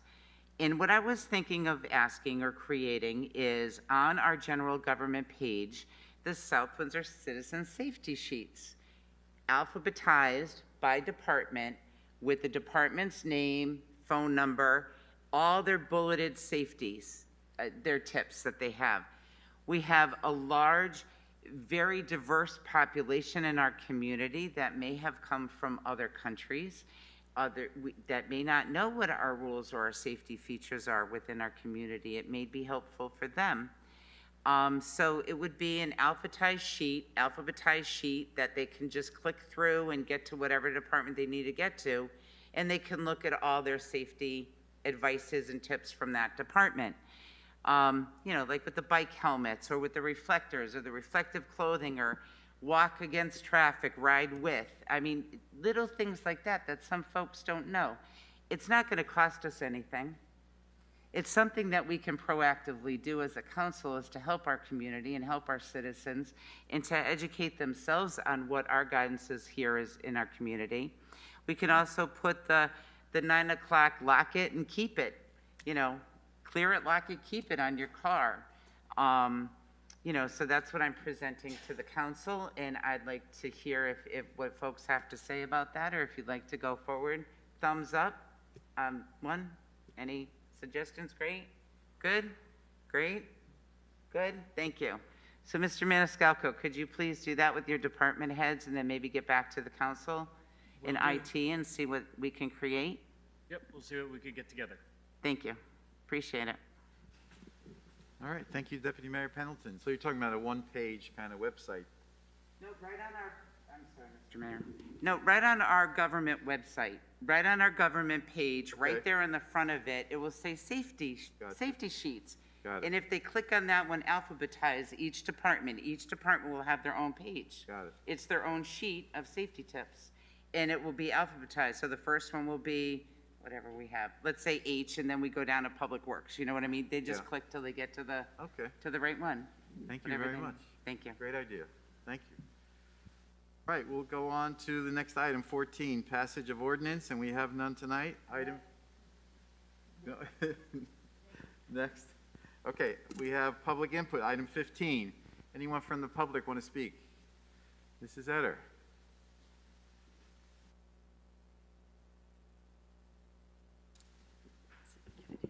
Thank you very much, Mr. Mayor, and thank you to the council. I just thought I would save for the end of the meeting a happy announcement and thanks. First of all, to you, because as part of the budget for 21-22, the capital project having to do with recarpeting the library was included, which was a delightful surprise. We thought we had received a number of wonderful advances in the library building and that it might not be our turn again for a while, but there it was. We spent several weeks of the summer planning the project since we have a lot of stuff in the way of getting out a carpet on a whole 15,000 square foot section. And we were happy to have the cooperation of the Public Buildings Department, the library staff, and the contractor, which is Bartholomew Contract Interiors from Hartford, in planning a project where we would basically get out of the way and make it possible for the carpet installers to do their best work without having to be concerned about the public and the staff trying to do their work in the same place. So we announced that we would do all of our business from the lower level for the length of time that BCI told us it might take, which was the entire month of September. And because of the cooperation of everybody involved, it took half that time. So we opened the full building with all the new carpeting done today, 2 weeks early, and it was great. So we just want to thank you. It was Thank you, really, Mr. Maniscalco, for your help on that. Yeah, absolutely. And we saw the additional carpeting that was ordered so that when we get to the next project, which will be the installation of the matching carpet on the lower level in the two sections, we will know it will match and that it's part of the same run of the carpet. And it actually lived with us for the 2 weeks of the project, and then it went back. So it's in storage at the carpet installers, and it will be ready for the next round. So we hope you'll come over and see it. People were pretty pleased this morning. By Saturday, they were thinking this had gone on an awful long time. When can we go upstairs? But you're all set. It's fine upstairs. And thank you for mentioning the next project, the next program with the Poet Laureate, which is the third in the series of poetry programs that we did in conjunction with the Poets Laureate in Vernon and Manchester over the summer. South Windsor was actually the lead in creating this series of programs, and ours just happened to be last. We just took available dates for programs that could be done safely, so outdoors in our case, and in the case of Vernon, and in the workspace in Manchester. And ironically, ours, which was August 22nd, was hit with the hurricane prediction, and Nevers Road Park was not going to be a great place to be that day. When we got to availability of the spaces in town where we could at least plan it to be outside, we got all the way to the 17th of October. And it is planned for the patio behind the community center, but we will have the community center to go to in case there's inclement weather in that one. But it is planned to be an outdoor event so that it will be safer. It is at 2 o'clock, and we hope you'll come. And it will also be the third opportunity to contribute reflections on how the COVID year affected an individual or your family or your neighborhood, the surroundings, poetry or prose. It is open mic, but the book that we create, which will be the third volume of South Windsor Voices, can be poetry or prose, and we hope you'll join us and contribute. Thanks. Thank you very much. Appreciate it. I urge you all to attend the poetry reading because it's a great program. Yes, public input.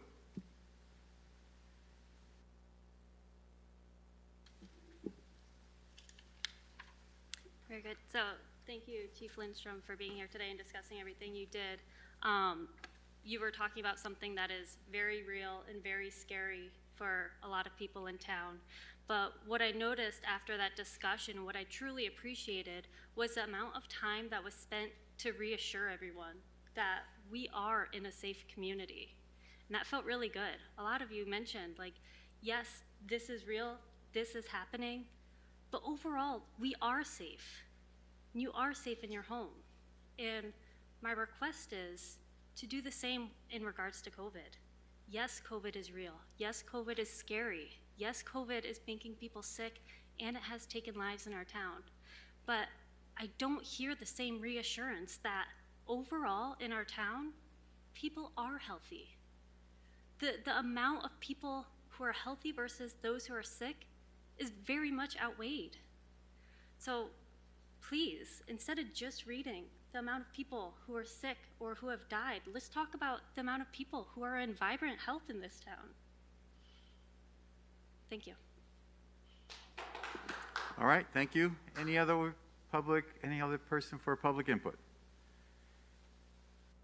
All right, seeing none, we'll go on to our next item.